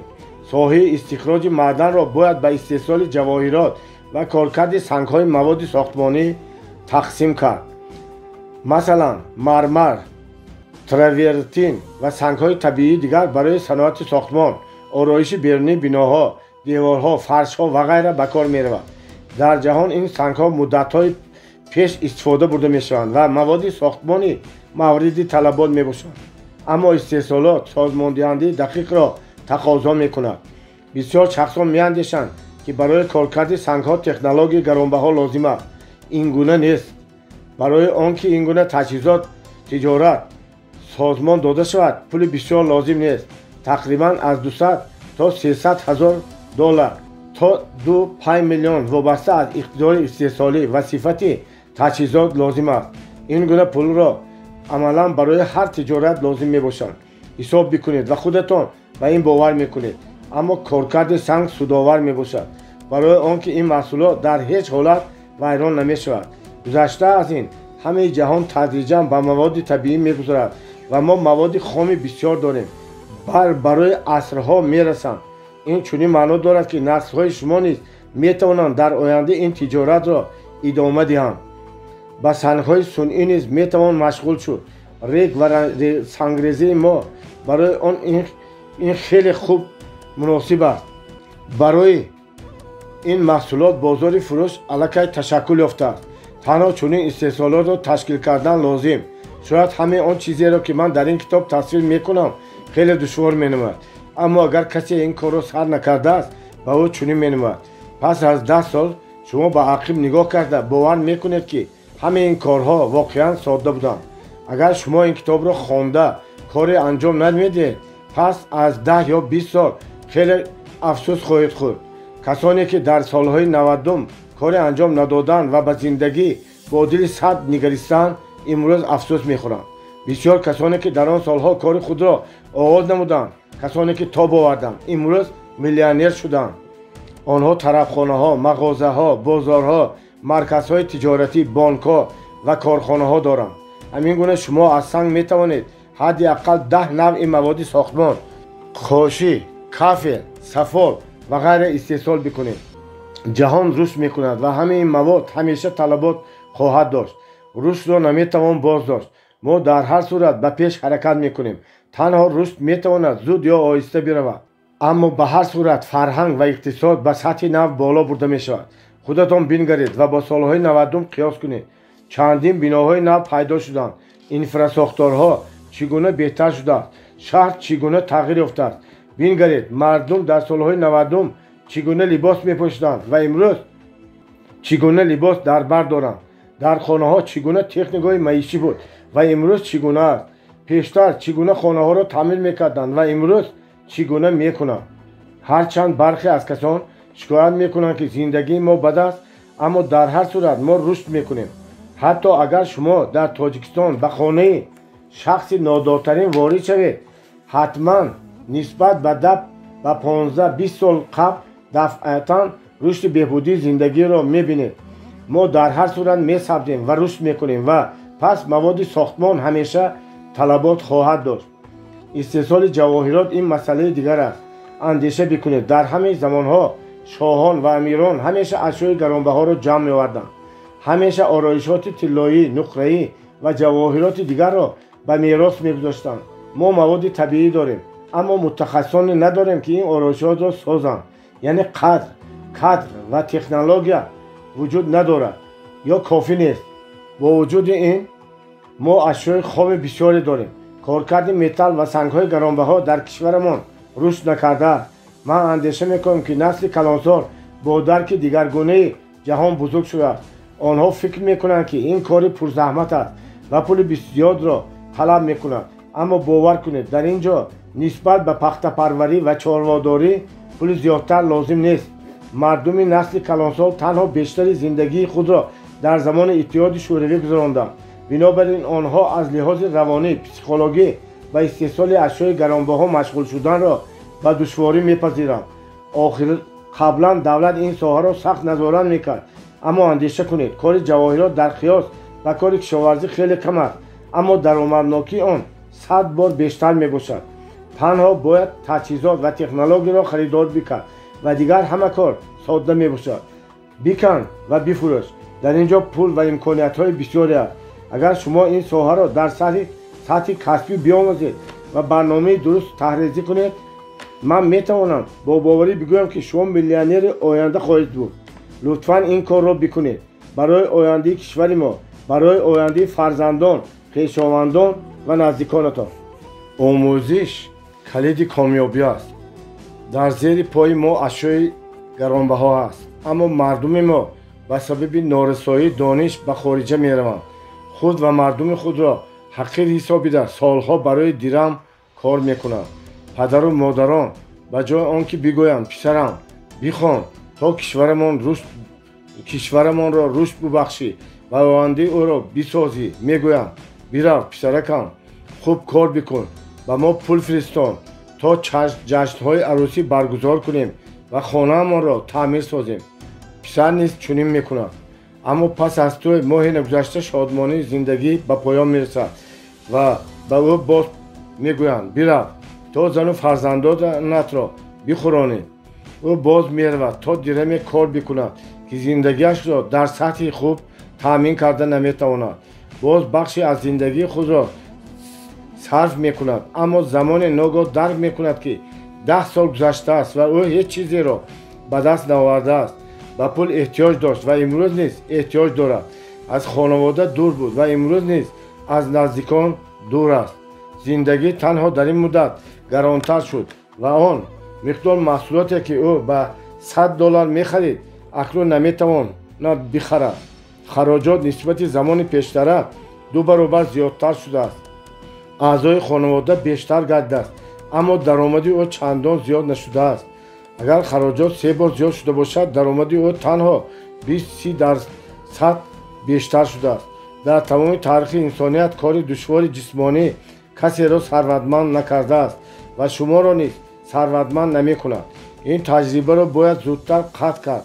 28 سال این دوره کافی است که این نقطه را درک کنیم. ما نسل کل را از دست دادیم. تنها باید به جوانان الهام ببخشید که بخوانند، برای آموزش سعی و تلاش و زحمت کنند. آخر شما چیزی را یک بار می‌آموزید و پس دانش گرفته‌تان را تمام اون برای شما کار می‌کند. آموزش این زحمت است. زحمت دشوار است. بنابراین کسی نمی‌آموزد مرد کار می‌شود. وضع همسالان، دوستان و خویشاوندانتان را تحلیل کنید. بسیار کسان افضل می‌شمارند که کاری را کنند که آسان باشد. ببر، بیار، بگذار، فرودار و غیره. برای این کارها خرد بسیار لازم نیست. اگر شما به دوره شوروی نگرید درک میکنید که به مردم ما صاحب کاری را ناموختند. در هر صورت این ساخت اقتصادی دیگر بود که در آن کسی به تجارت مشغول نبود. از این را بسیار مشکلات زمان امروز به وجود آمده است. من نمیگویم که از گذشته ناراضیم یا به اتحاد شوروی اعتراض دارم.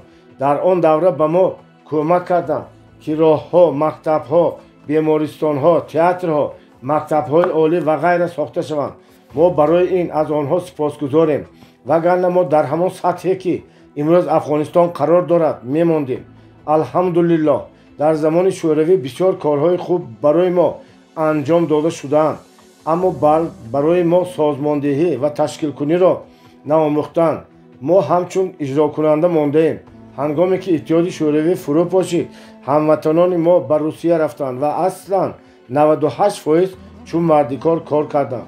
هرچند آنها معلومات، کسب، اختصاص داشتند، حتی بعضی از آنها 2 معلومات داشتند، اما آنها تاکنون چون مردکار کار میکنند. برای چی؟ برای آنکه در آنها تفکر مردکاری باقی مانده است. آنها را ناموختند که استعداد و خردشان را استفاده برند. آنها اجرا کننده بودند، پخته جمع میکردند، سبزوار میشناندند، در کشتار کار میکردند و غیره. من چند بار جوانانی را که در مسکو چون باربر در پایگاه سبزوار فروشی کار میکردند جمع آوردم و نشان دادم که چگونه باید تجارت کرد، اما آنها حتی کوشش هم نکردند. شاید از ناکامی ترسیدند و اندیشه کردند که به این کار آنها توان ندارند. نخود با نرخ یک لغ خریدن کارتوشکا یا سیب و با نرخ چکنه فروختن آنها دشوار باشد. این نتیجه تفکر شخصی نادار است. من نمیگویم که از دولت و سیاست شوروی ناراضیم، اما به همان هموطنانمان که آن زمان در سر قدرت بودند اندیشه دیگر دارم. آنها باید درباره آن غمخواری میکردند که مردم ما به همه گونه تغییرات آماده باشند. آنها باید آینده کشور ما را میدیدند. آنها نوبسته از آن که چی رویدادی میگذرد باید یگان استراتژی رشد دولت ما را طرحریزی میکردند. در هر صورت آنها بخشی با معرفت مردم نمایندگان روشنفکران بودند. آنها باید تحکرسی قوی‌تری میگذاشتند، زیرا مردم عادی وضع را درک نمیکرد. برای تهدید و تحلیل و معین کردن روندها دانش نداشت.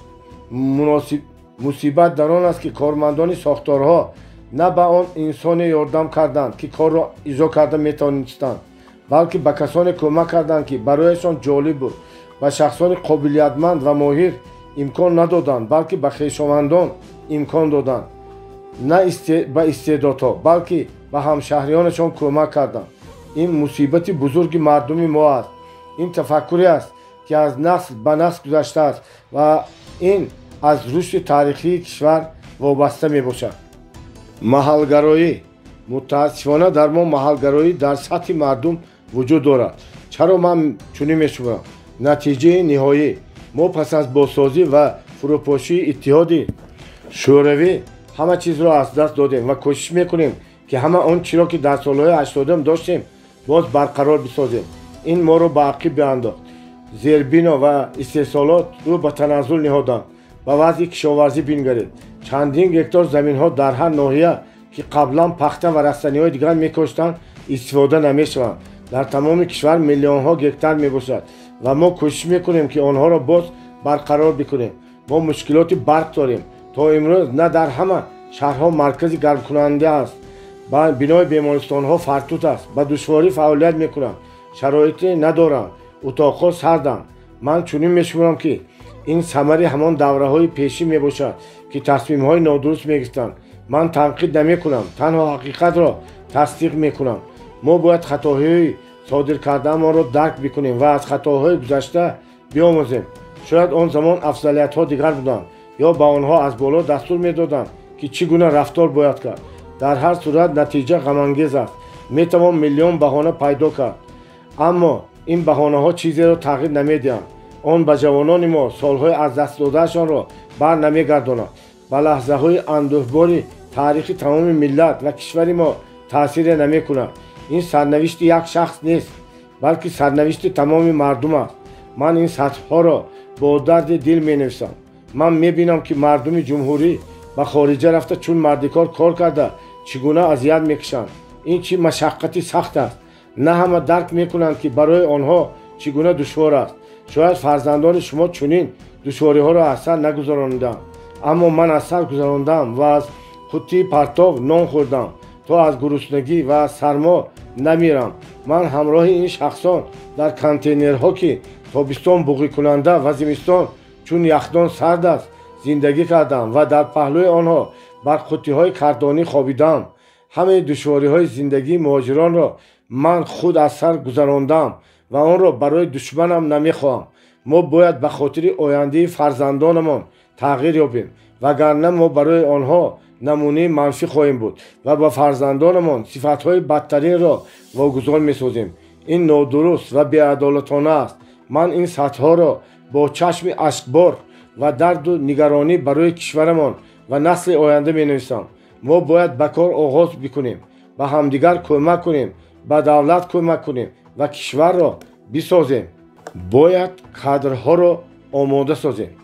اگر شما همین آنچه را که من نوشتم بخوانید درک میکنید که برای چی بخشی بیشتری مردم ما مردکار میمانند. باید وضع را دیگرگون بسازیم. باید به جوانان کمک بکنیم که خطاهای ما را ببینند و آنها را به راه درست راهنمایی کنیم. کادرها را باید آماده بسازیم. این قرض هر ساکن تاجیکستان است. این قرض مقدس هر کسی است که این نقطه را درک میکند. این وابسته از آن نیست که او امروز در کشور خود زندگی میکند یا در خارجه. ما باید کادرهای ماهر را آماده سازیم و بر رشد کشورمان کمک کنیم. اهمیت ندارد که شما به چه کار مشغولید و در کدام ساحه کار میکنید. ما باید مردممان را معلومات دار بکنیم تا همه توانند خیرات و استعداد خود را برای بالا بردن بهبودی حیاتشان استفاده برند. باید مردم ما درست سازمان دادن هر کار را آموزند و برای همیشه از کار دشوار جسمانی چون واسطه یگانه زندگی رهایی یابند. معدن‌های کشور به همین مردم تعلق دارند. ما کان طلا، انگشت، متال‌های رنگه، سنگ‌های گرانبها و غیره داریم. این دارایی از آن همه مردم است. اگر جوانان با استعداد به دیگران کمک بکنند که رشد نمایند درست خواهد بود. اگر ثروت‌های ملی برای رشد تمام کشور از جمله آماده سازی کادرهای اختصاصمند استفاده برده شوند کار درست می‌بود. بگذار صاحبکارانی که به آنها جهت کارکرد کانها مهم نیست که کان طلا یا انگشت باشد وابسته کرده شوند.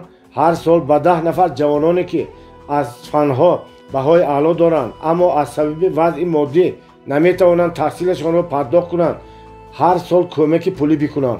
بگذار آنها را برای آموزش به خارج فرستند. بگذار برای آنها هیچ پول تجربه عملی کادرهای خوب را عوض کرده نمیتوانند. این جوانان با استعداد میتوانند برای کشور ما امکانیت‌های بزرگ را باز نمایند.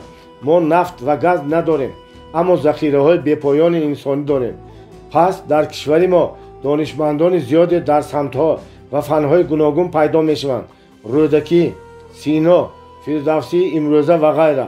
برای این جریان باید فضای مساعد فراهم آوریم. شاید این کاری نیکوترین خواهد بود که شما در زندگیتان انجام خواهید داد. حکمت چینی بازگو میکند اگر خواهی که برای یک سال حاصل بگیری دانه بکار، اگر خواهی که برای 10 سال ثمر بگیری درخت شنان و اگر خواهی که برای تمام عمرت ثمر گیری شخصیت شایسته را تربیه بکن. ما همه باید کمک کنیم که جوانان ما رشد کنند. نوابسته از آن که تجارت ما چگونه است ما باید این کار را آغاز کنیم و شخصانی که برای کارکرد معدن اجازتنامه گرفتند به طور قطعی باید جهت شکوفایی کشورمان در آماده کردن کادرها شرکت بکنند. بگذار هر یکی از آنها هر سال در میان خوانندگان مکتب‌ها آزمون برگزار نماید و 10 نفر شاگردان را از ناحیه که آنجا معدن استخراج میکنند انتخاب کنند نماید تا مردم محلی امکان پیدا کنند که به فرزندانشان از آن جمله در خارجه تحصیلات خوب بدهند. این نوبسته از آن که تو در کدام خانواده زاده شدی، ثروتمند یا نادار هستی، امکان میدهد که تحصیلات عالی بگیری. پس برای جوانان گرفتن تحصیلات خوب افضلیتناک خواهد بود. امروز پدر و مادران به آنها میگویند به روسیه بیا و در آنجا کار کن. بینگر کسی که در دانشگاه ها تحصیل کرده است در ناداری زندگی میکند. خواندن گویا امروز کاری حتمی نیست. پیدا کردن کار مهم است.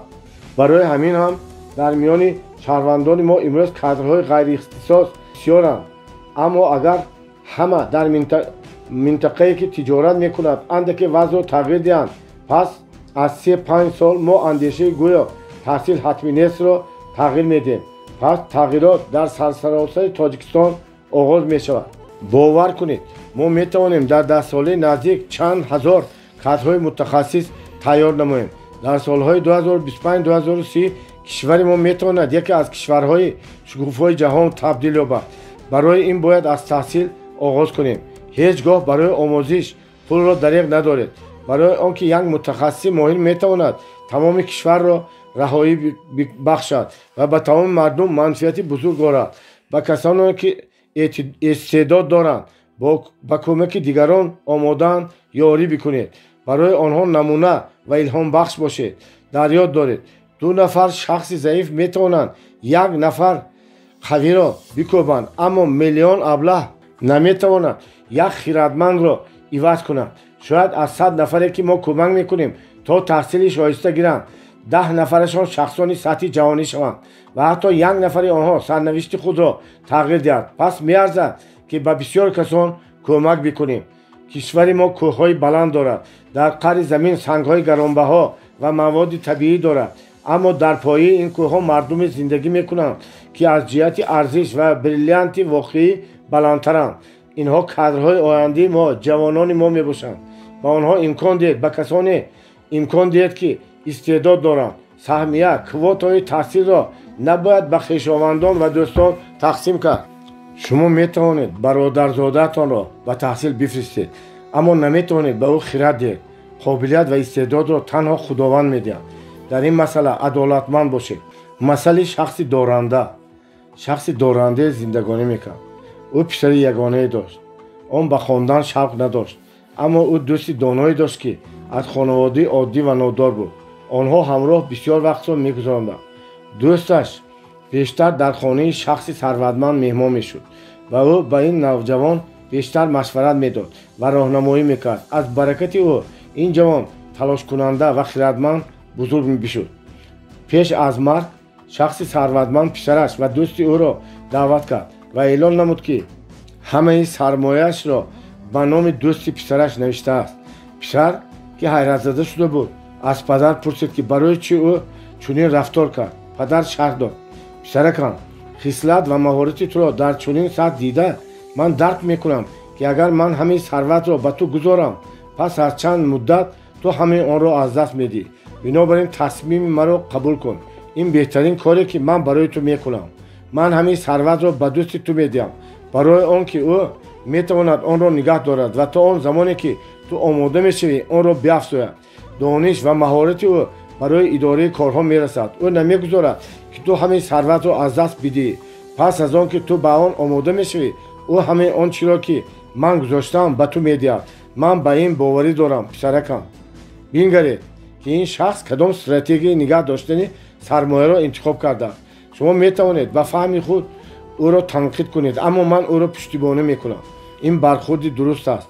اهمیت ندارد که شما به خویشاوندانتان چقدر پول میدید. در هر صورت آنها همه آن را از دست میدهند فقط برای آنکه به اداره کردن پول آماده نیستند. اما به دست شخصانی که خداوند به آنها قابلیت داده است پول بیاید، آنها این را همچون واسطه، همچون کارگر استفاده میبرند و سرمایه را چند بار زیاد میکنند. پول در دست شخصی که عاقل نباشد هیچگاه نمیافزاید. سالهای به تجارت مشغول شدن و با شخصان دانا معاشرت کردن، یاری کردن که به من به این نتیجه برسم. برای اینکه ثروت زیاد شود و شما توانید که آن را نگاه دارید، باید شخص خیلی عدالتمند بود. شما میتوانید بگویید که بسیار کارمندان بعضی ساختارها میدزدند، رشوه میگیرند، مالکیت دولتی را ارزان خصوصی میکنند، در کازینو بازی میکنند. باور کنید حتی چنین آدمان بعضی کاری شایسته دارند. این یکم. دوم، در هر صورت در آنها چیز خوبی شاید باقی مانده است، اما اگر آنها عادل نباشند نمیتوانند ثروت را نگاه دارند. ثروت آنها را ترک خواهد کرد. آنها میتوانند از 7 تا 15 سال در بهبودی زندگانی کنند و پس جریانی برعکس آغاز می‌یابد. ناچار برای رفتار بی‌شرفانه‌شان پرداخت می‌کنند. در نیمه اول زندگی خداوند به آدمان امکان می‌دهد که به طور خواسته‌شان زندگی کنند و سرنوشتشان را بسازند. در نیمه دوم زندگی همه چیز طبق قانون انتقام روی می‌دهد. من این را در تفسیر قرآن خواندم. برای همین تصمیم این شخصی دارنده درست بود. سرمایه را به کسی واگذار باید نمود که شایسته است و میتواند آن را بیافزاید. در قرآن نوشته شده است ما حالت شما را تغییر نمیدیم تا آن زمانی که خود شما تغییر نیابید. این چنین معنی دارد که کلید ثروت این روی خود کار کردن است. پس خداوند هر آن چیزی که ضرور است عطا میکند. سرمایه را تنها کسانی میتوانند نگاه بدارند که آن را در نوبت اول به نفع مردم درست استفاده میبرند.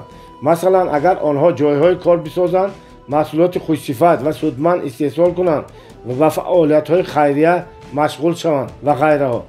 اما از کسانی که در خانه‌شان حاجتخانه‌های طلایی، قندیل‌های بلورین و دسته‌های در نقره‌گین دارند تا کامیاب نمودار بشوند. خداوند همه چیز را به تدریج میگیرد.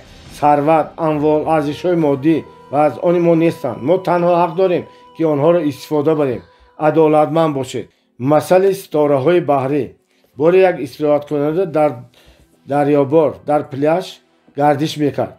بحر، باد، ریگ نمدار، آفتاب غروب کننده، چه زیبایی. ناگاه در دوری او کسی را دید. آن خم میشد، چیزی را به دست میگرفت، به آب میانداخت و باز خم میشد.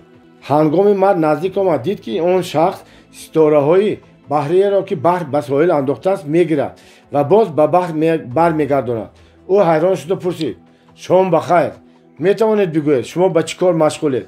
ستاره‌های بحری را به محیط زیستشان برمیگردانند. حالا مت کشیش سست است که ستاره‌های بحری در ساحل ماندند. اگر آنها را به بر ناندازیم میمیرند. من درک میکنم، اما در پلیاژ هزارها این گونه ستاره‌ها هستند. همه آنها را نمیتوان برگرداند. آنها خیلی بسیارند و آخر به درازای این ساحل صدها دریاباد هست که چنین حادثه روی میدهد. مگر نمیفهمید که چیزی را تغییر داده نمیتوانید؟ اون کس لبخند زد، باز خم شد، یک ستاره بحری را برداشت تا به آب اندازد و گفت برای این چیز تغییر مییابد. آموزش ما: اگر شما همه آنچه را که در این کتاب نوشته شده باشد درک کرده باشید و واقعا میخواهید که به مردم ما کمک بکنید اما نمیدانید که چگونه کمک کنید، پس به ما بپیوندید. سراغ ما: ایمیل info@word.samo.com. ما در این سمت کیها باز فعالیت میکنیم. در سال 2018 جهت کمک به شهروندانمان ما 10,000 نفر را رایگان آموزاندیم. 1000 نفر در 10 ساحه. یکم، 1000 نفر صاحب کار را آموختیم تا توانند تجارت خویش را در سطح کسبی رشد بخشند. جایهای نوی کاری تأسیس دهند. سمت دورنما و استراتژی بی خطر را انتخاب نمایند. کادرهای متخصص نمی رسند. ذخیره‌های مالی گرانند. در بانک‌ها قرض گرفتن سودآور نیست. фоизҳо хеле бисёранд, хароҷот хеле зиёд аст. 1000 нафарро омӯхтем, ки наметавонистанд қарзҳояшонро дар баробари бонкҳо ва қарздиҳандагон пардохт кунанд. сеюм, 1000 нафареро, ки имконият меҷустанд андешаҳояшонро амалӣ бисозанд, аммо захираҳо, пул, мутахассисони моҳир ва технология барои онҳо намерасид, омӯзиш гузарондем. чорум, 1000 нафар донишҷӯро таълим додем, ки чӣ гуна бояд дар соҳаи худ соҳибкасб шаванд ва худро ҳамчун шахсият тарбия созанд, то тавонанд кори хешро амалӣ сохта, хиради худро барои амалӣ намудани орзуҳояшон истифода намоянд. панҷум, 1000 нафар хонандагонро омӯзондем, ки чӣ гуна касбро интихоб намоянд, чӣ гуна ҷиҳатҳои қавии худро пайдо кунанд, то шахсияти мустақил ва нерӯманд шаванд. шашум, 1000 нафар устодонро барои дар сатҳи муосир таълим додани фанҳо ва тарбияи хонандагон омӯзондем, то наврасон мавзӯи китобҳои дарсиро ҳарф ба ҳарф ҳифз накарда, балки андеша кардан, дарк намудан ва ба ҳадди аксар истифода бурдани донишҳои гирифтаашонро ёд гиранд. имрӯз дар мактаб танҳо алохон будан кам аст. дар самтҳои мушаххас тағйир додани қобилияти хеш, ноил шудан ба дастовард бояд омӯхт. дар атрофи мо одамони боақл бисёранд, ки нерӯи хиради хешро амалӣ накарданд. ҳафтум, 1000 нафар кормандони давлатиро биомӯхтем, ки чӣ гуна ба мардум бояд наздик шаванд. бисёре аз онҳо аз мардум чунон дур ҳастанд, ки намедонанд мардумон чӣ гуна зиндагӣ мекунанд. онҳо меандешанд, ки агар шумо тоҷиред, пас медузед. кормандони андоз аксаран ба ҳама чун ба ҷинояткор менигаранд. бояд ки ҳамаи кормандони сохторҳои давлатӣ ба рушди иқтисодии кишвар манфиатдор бошанд. ҳангоми кор дар мавриди ҳадафҳои олии давлат ва беҳбудии зиндагии ҳамаи мардум аст. ҳамаи андешаҳои шахсӣ, эҳсосот ва баландпарвозиҳоро дар канор бояд гузошт ва он корҳоеро анҷом додан лозим, ки ба бештари мардуми ҷумҳурӣ манфиат меорад. корманди давлатӣ бояд дарк бикунад, ки ӯ арбоб нест, балки хидматгори мардум аст. бинобар ин ӯ хизматчии давлатӣ номида мешавад. муҳим он аст, ки мо ҷиҳати ба даст овардани ҳадафи умумӣ, рушди бомароми кишварамон муттаҳид бишавем.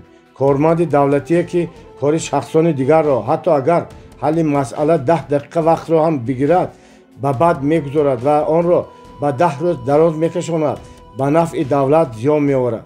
бо ин кор ӯ кулли кишварро 10 солаҳо ба ақиб меандозад ва ба мардуми худ бадқавлӣ мекунад. барои он ки шукуфоии кишвар аз талоши соҳибкорони хурд ва амалӣ намудани барномаҳои хурд вобаста мебошад. мо бояд ҳамдигарро дарк кунем ва шаҳрвандонамонро бо давлатамон дар шахсияти кормандони давлатӣ муттаҳид созем, то зиндагии шаҳрвандони кишварамонро бесозем. ҳаштум, 1000 нафар занонеро, ки ба соҳибкорӣ машғуланд, хӯроки умумӣ, кори даставӣ, хадамоти маишӣ ва ғайра, аммо наметавонанд бозори фурӯш таъсис диҳанд, ташаккул додани бозори фурӯшро омӯзондем. нӯҳум, 1000 нафар хонаводаеро, ки дар онҳо ихтилофи назар пайдо шуда буд ва дар қариб ба ҷудоӣ ё ҷудо шуда буданд, дуруст созмон додани муносибатҳои хонаводагиро омӯзондем. нахустин бор дар Тоҷикистон нишондиҳандаҳои теъдоди ҷудоӣ дар як сол баланд шуданд. соли 2017 1200 хонавода дар кишвари мо ҳеҷ гоҳ ин миқдор ҷудоии оила вуҷуд надошт. сабаб он аст, ки фарҳанг ва суннатҳои моро ба воситаи имрӯзии иттилоот, интернет, пайравӣ ба мӯд ва филмҳои аврупоӣ бо нигоҳ ва тасаввуроти созгор ба ҷаҳони нави технологишуда иваз мекунанд. ҳамаи ин арзишҳои мо аз ҷумла арзишҳои хонаводагиро вайрон мекунанд. дар оянда ин омил ба насли нав хеле зиёд таъсир хоҳад кард. чунин сухане ҳаст: агар шапареке, ки дар Айова бол занад, метавонад дар Индонезия тӯфон барпо кунад. ин суханро истилоҳи назарии хараҷу марҷ дар мисоли мушаххас шарҳ медиҳад, ки таъсироти шапара номида мешавад. шарҳи илмии он чунин аст: таъсири андак ба низом метавонад дар ҷои дигар ва дар замони дигар паёмадҳои пешбининашударо ба бор орад. ин чунин маъно дорад, ки зиёдавии шумори ҷудошавиҳо метавонад боз ҳам нисбат ба он ки меандешем босуръаттар шавад. агар ин равандро тағйир надиҳем, дар оянда метавонад باعث پیامدهای غیر چشمداشت بگردد. باید جوانان ما را تربیت کرد تا آنها نسبت به ازدواج و حس مسئولیت مناسبت داشته باشند. در این مسئله نباید شتاب کرد. بهتر است به آنها امکان دهیم که در دوره‌های آموزشی که وابسته به مناسبت‌های خانوادگی برگزار می‌گردد دوستی ما آموزش بینند. جوانان امروز مثل پیشین نیستند. جهانبینی آنها دیگر است، تفکر آنها دیگر است. آنها کوشش نمی‌کنند که تنها کاری استوار پیدا کنند. پدر و مادر آنها همین گونه رفتار می‌کردند و تمام زندگی در کلخوز یا کارخانه کار می‌کنند. آنها می‌خواهند که زود ثروتمند شوند و از زندگی لذت برند. دختران نسبت به نامزدهایشان سختگیرتر شدند، اما مردم بی‌مسئولیت شدند. آنها برای پول کار کردن به روسیه می‌روند و مدتی دراز بر نمی‌گردند. اگر برگردند هم صبر و دلاوری را که همسایانشان در انتظار آنها ظاهر نموده است قدر نمی‌کنند. این گونه نمونه‌ها در زندگی خیلی بسیارند. من فیلم 12 سال انتظاری را که محیدین مظفر فیلم برداری کرده است دیدم و نتوانستم اشکهایم را بدارم. از تاثیر آن دلم فشرده شد. تصور کنید زن 12 سال شوهرش را که به روسیه برای پول کار کردن رفته بود منتظر می شود و آن طوری که معلوم می شود و محبس می افتد. او سالها انتظار می شود و به خوشبختی خانوادگی امید می بندد، اما شوهر بر می گردد و به دختر دیگر ازدواج می کند. نخواد به کسی که زندگانیش را به تو پیوست و سالهای جوانیش را که آن را هرگز نمی توان برگردان به تو بخشید چنین مناسبت کرد. نخواد همین گونه سرنوشت شخصان دیگر را بشکنی و از خداوند نترسی. کو آن ارزش های ما؟ شما در جهان یک نفر نیستید. شما برای دیگران نمونه بد می شوید. شما نه تنها سرنوشت خود بلکه سرنوشت دیگران را نیز میشکنید. مردم میگویند نمونه بد سیرت کننده است. کار بد را اطرافیان زود میپذیرند و نسخه برداری میکنند. شما منبع پند نمودن اخلاقی خوب شوید. ما باید جوانان ما را بیاموزیم و به کلانسالان و به خانواده های خود غمخواری کنند. ما دوره های آموزشی مخصوصی داریم. در آنها به زنان و شوهران کمک میکنیم که طبیعت انسان را درک کنند، زبان معاشرت مرد و زن را یابند، فرزندان خود را درست تربیت کنند تا آنها نسبت به پدر و مادر خود کامیابی بیشتری را به دست آورند. اصلا ما کمک میکنیم که خانواده ها نگاه داشته شوند و در داخل این سازمان خودترین جامعه مناسبت میان همدیگری بهتر شود تا مناقشه های افزاینده میان خانوادگی باز داشته شود. این گونه مناقشه ها به خودکشی می آورند. این گونه رویدادها در ما خیلی بسیار شدند و فکرم من دقیقا یاد ندارم. در سال 2016 زن با 2 یا 3 فرزندش برای آنکه شوهرش گفته است که دختر نمیخواهد بگذار پسر تولد کنه خود را به دریا انداخته است، اما جنس فرزند را خداوند معین میکند و زن به آن تاثیر کرده نمیتواند. زن را در این گناهکار دانستن این اصل میانه است. این نه تنها ندانستن و تیرگی عقل است، این نداشتن حکمت و ایمان میباشد. مردم را باید روشنفکر نمود.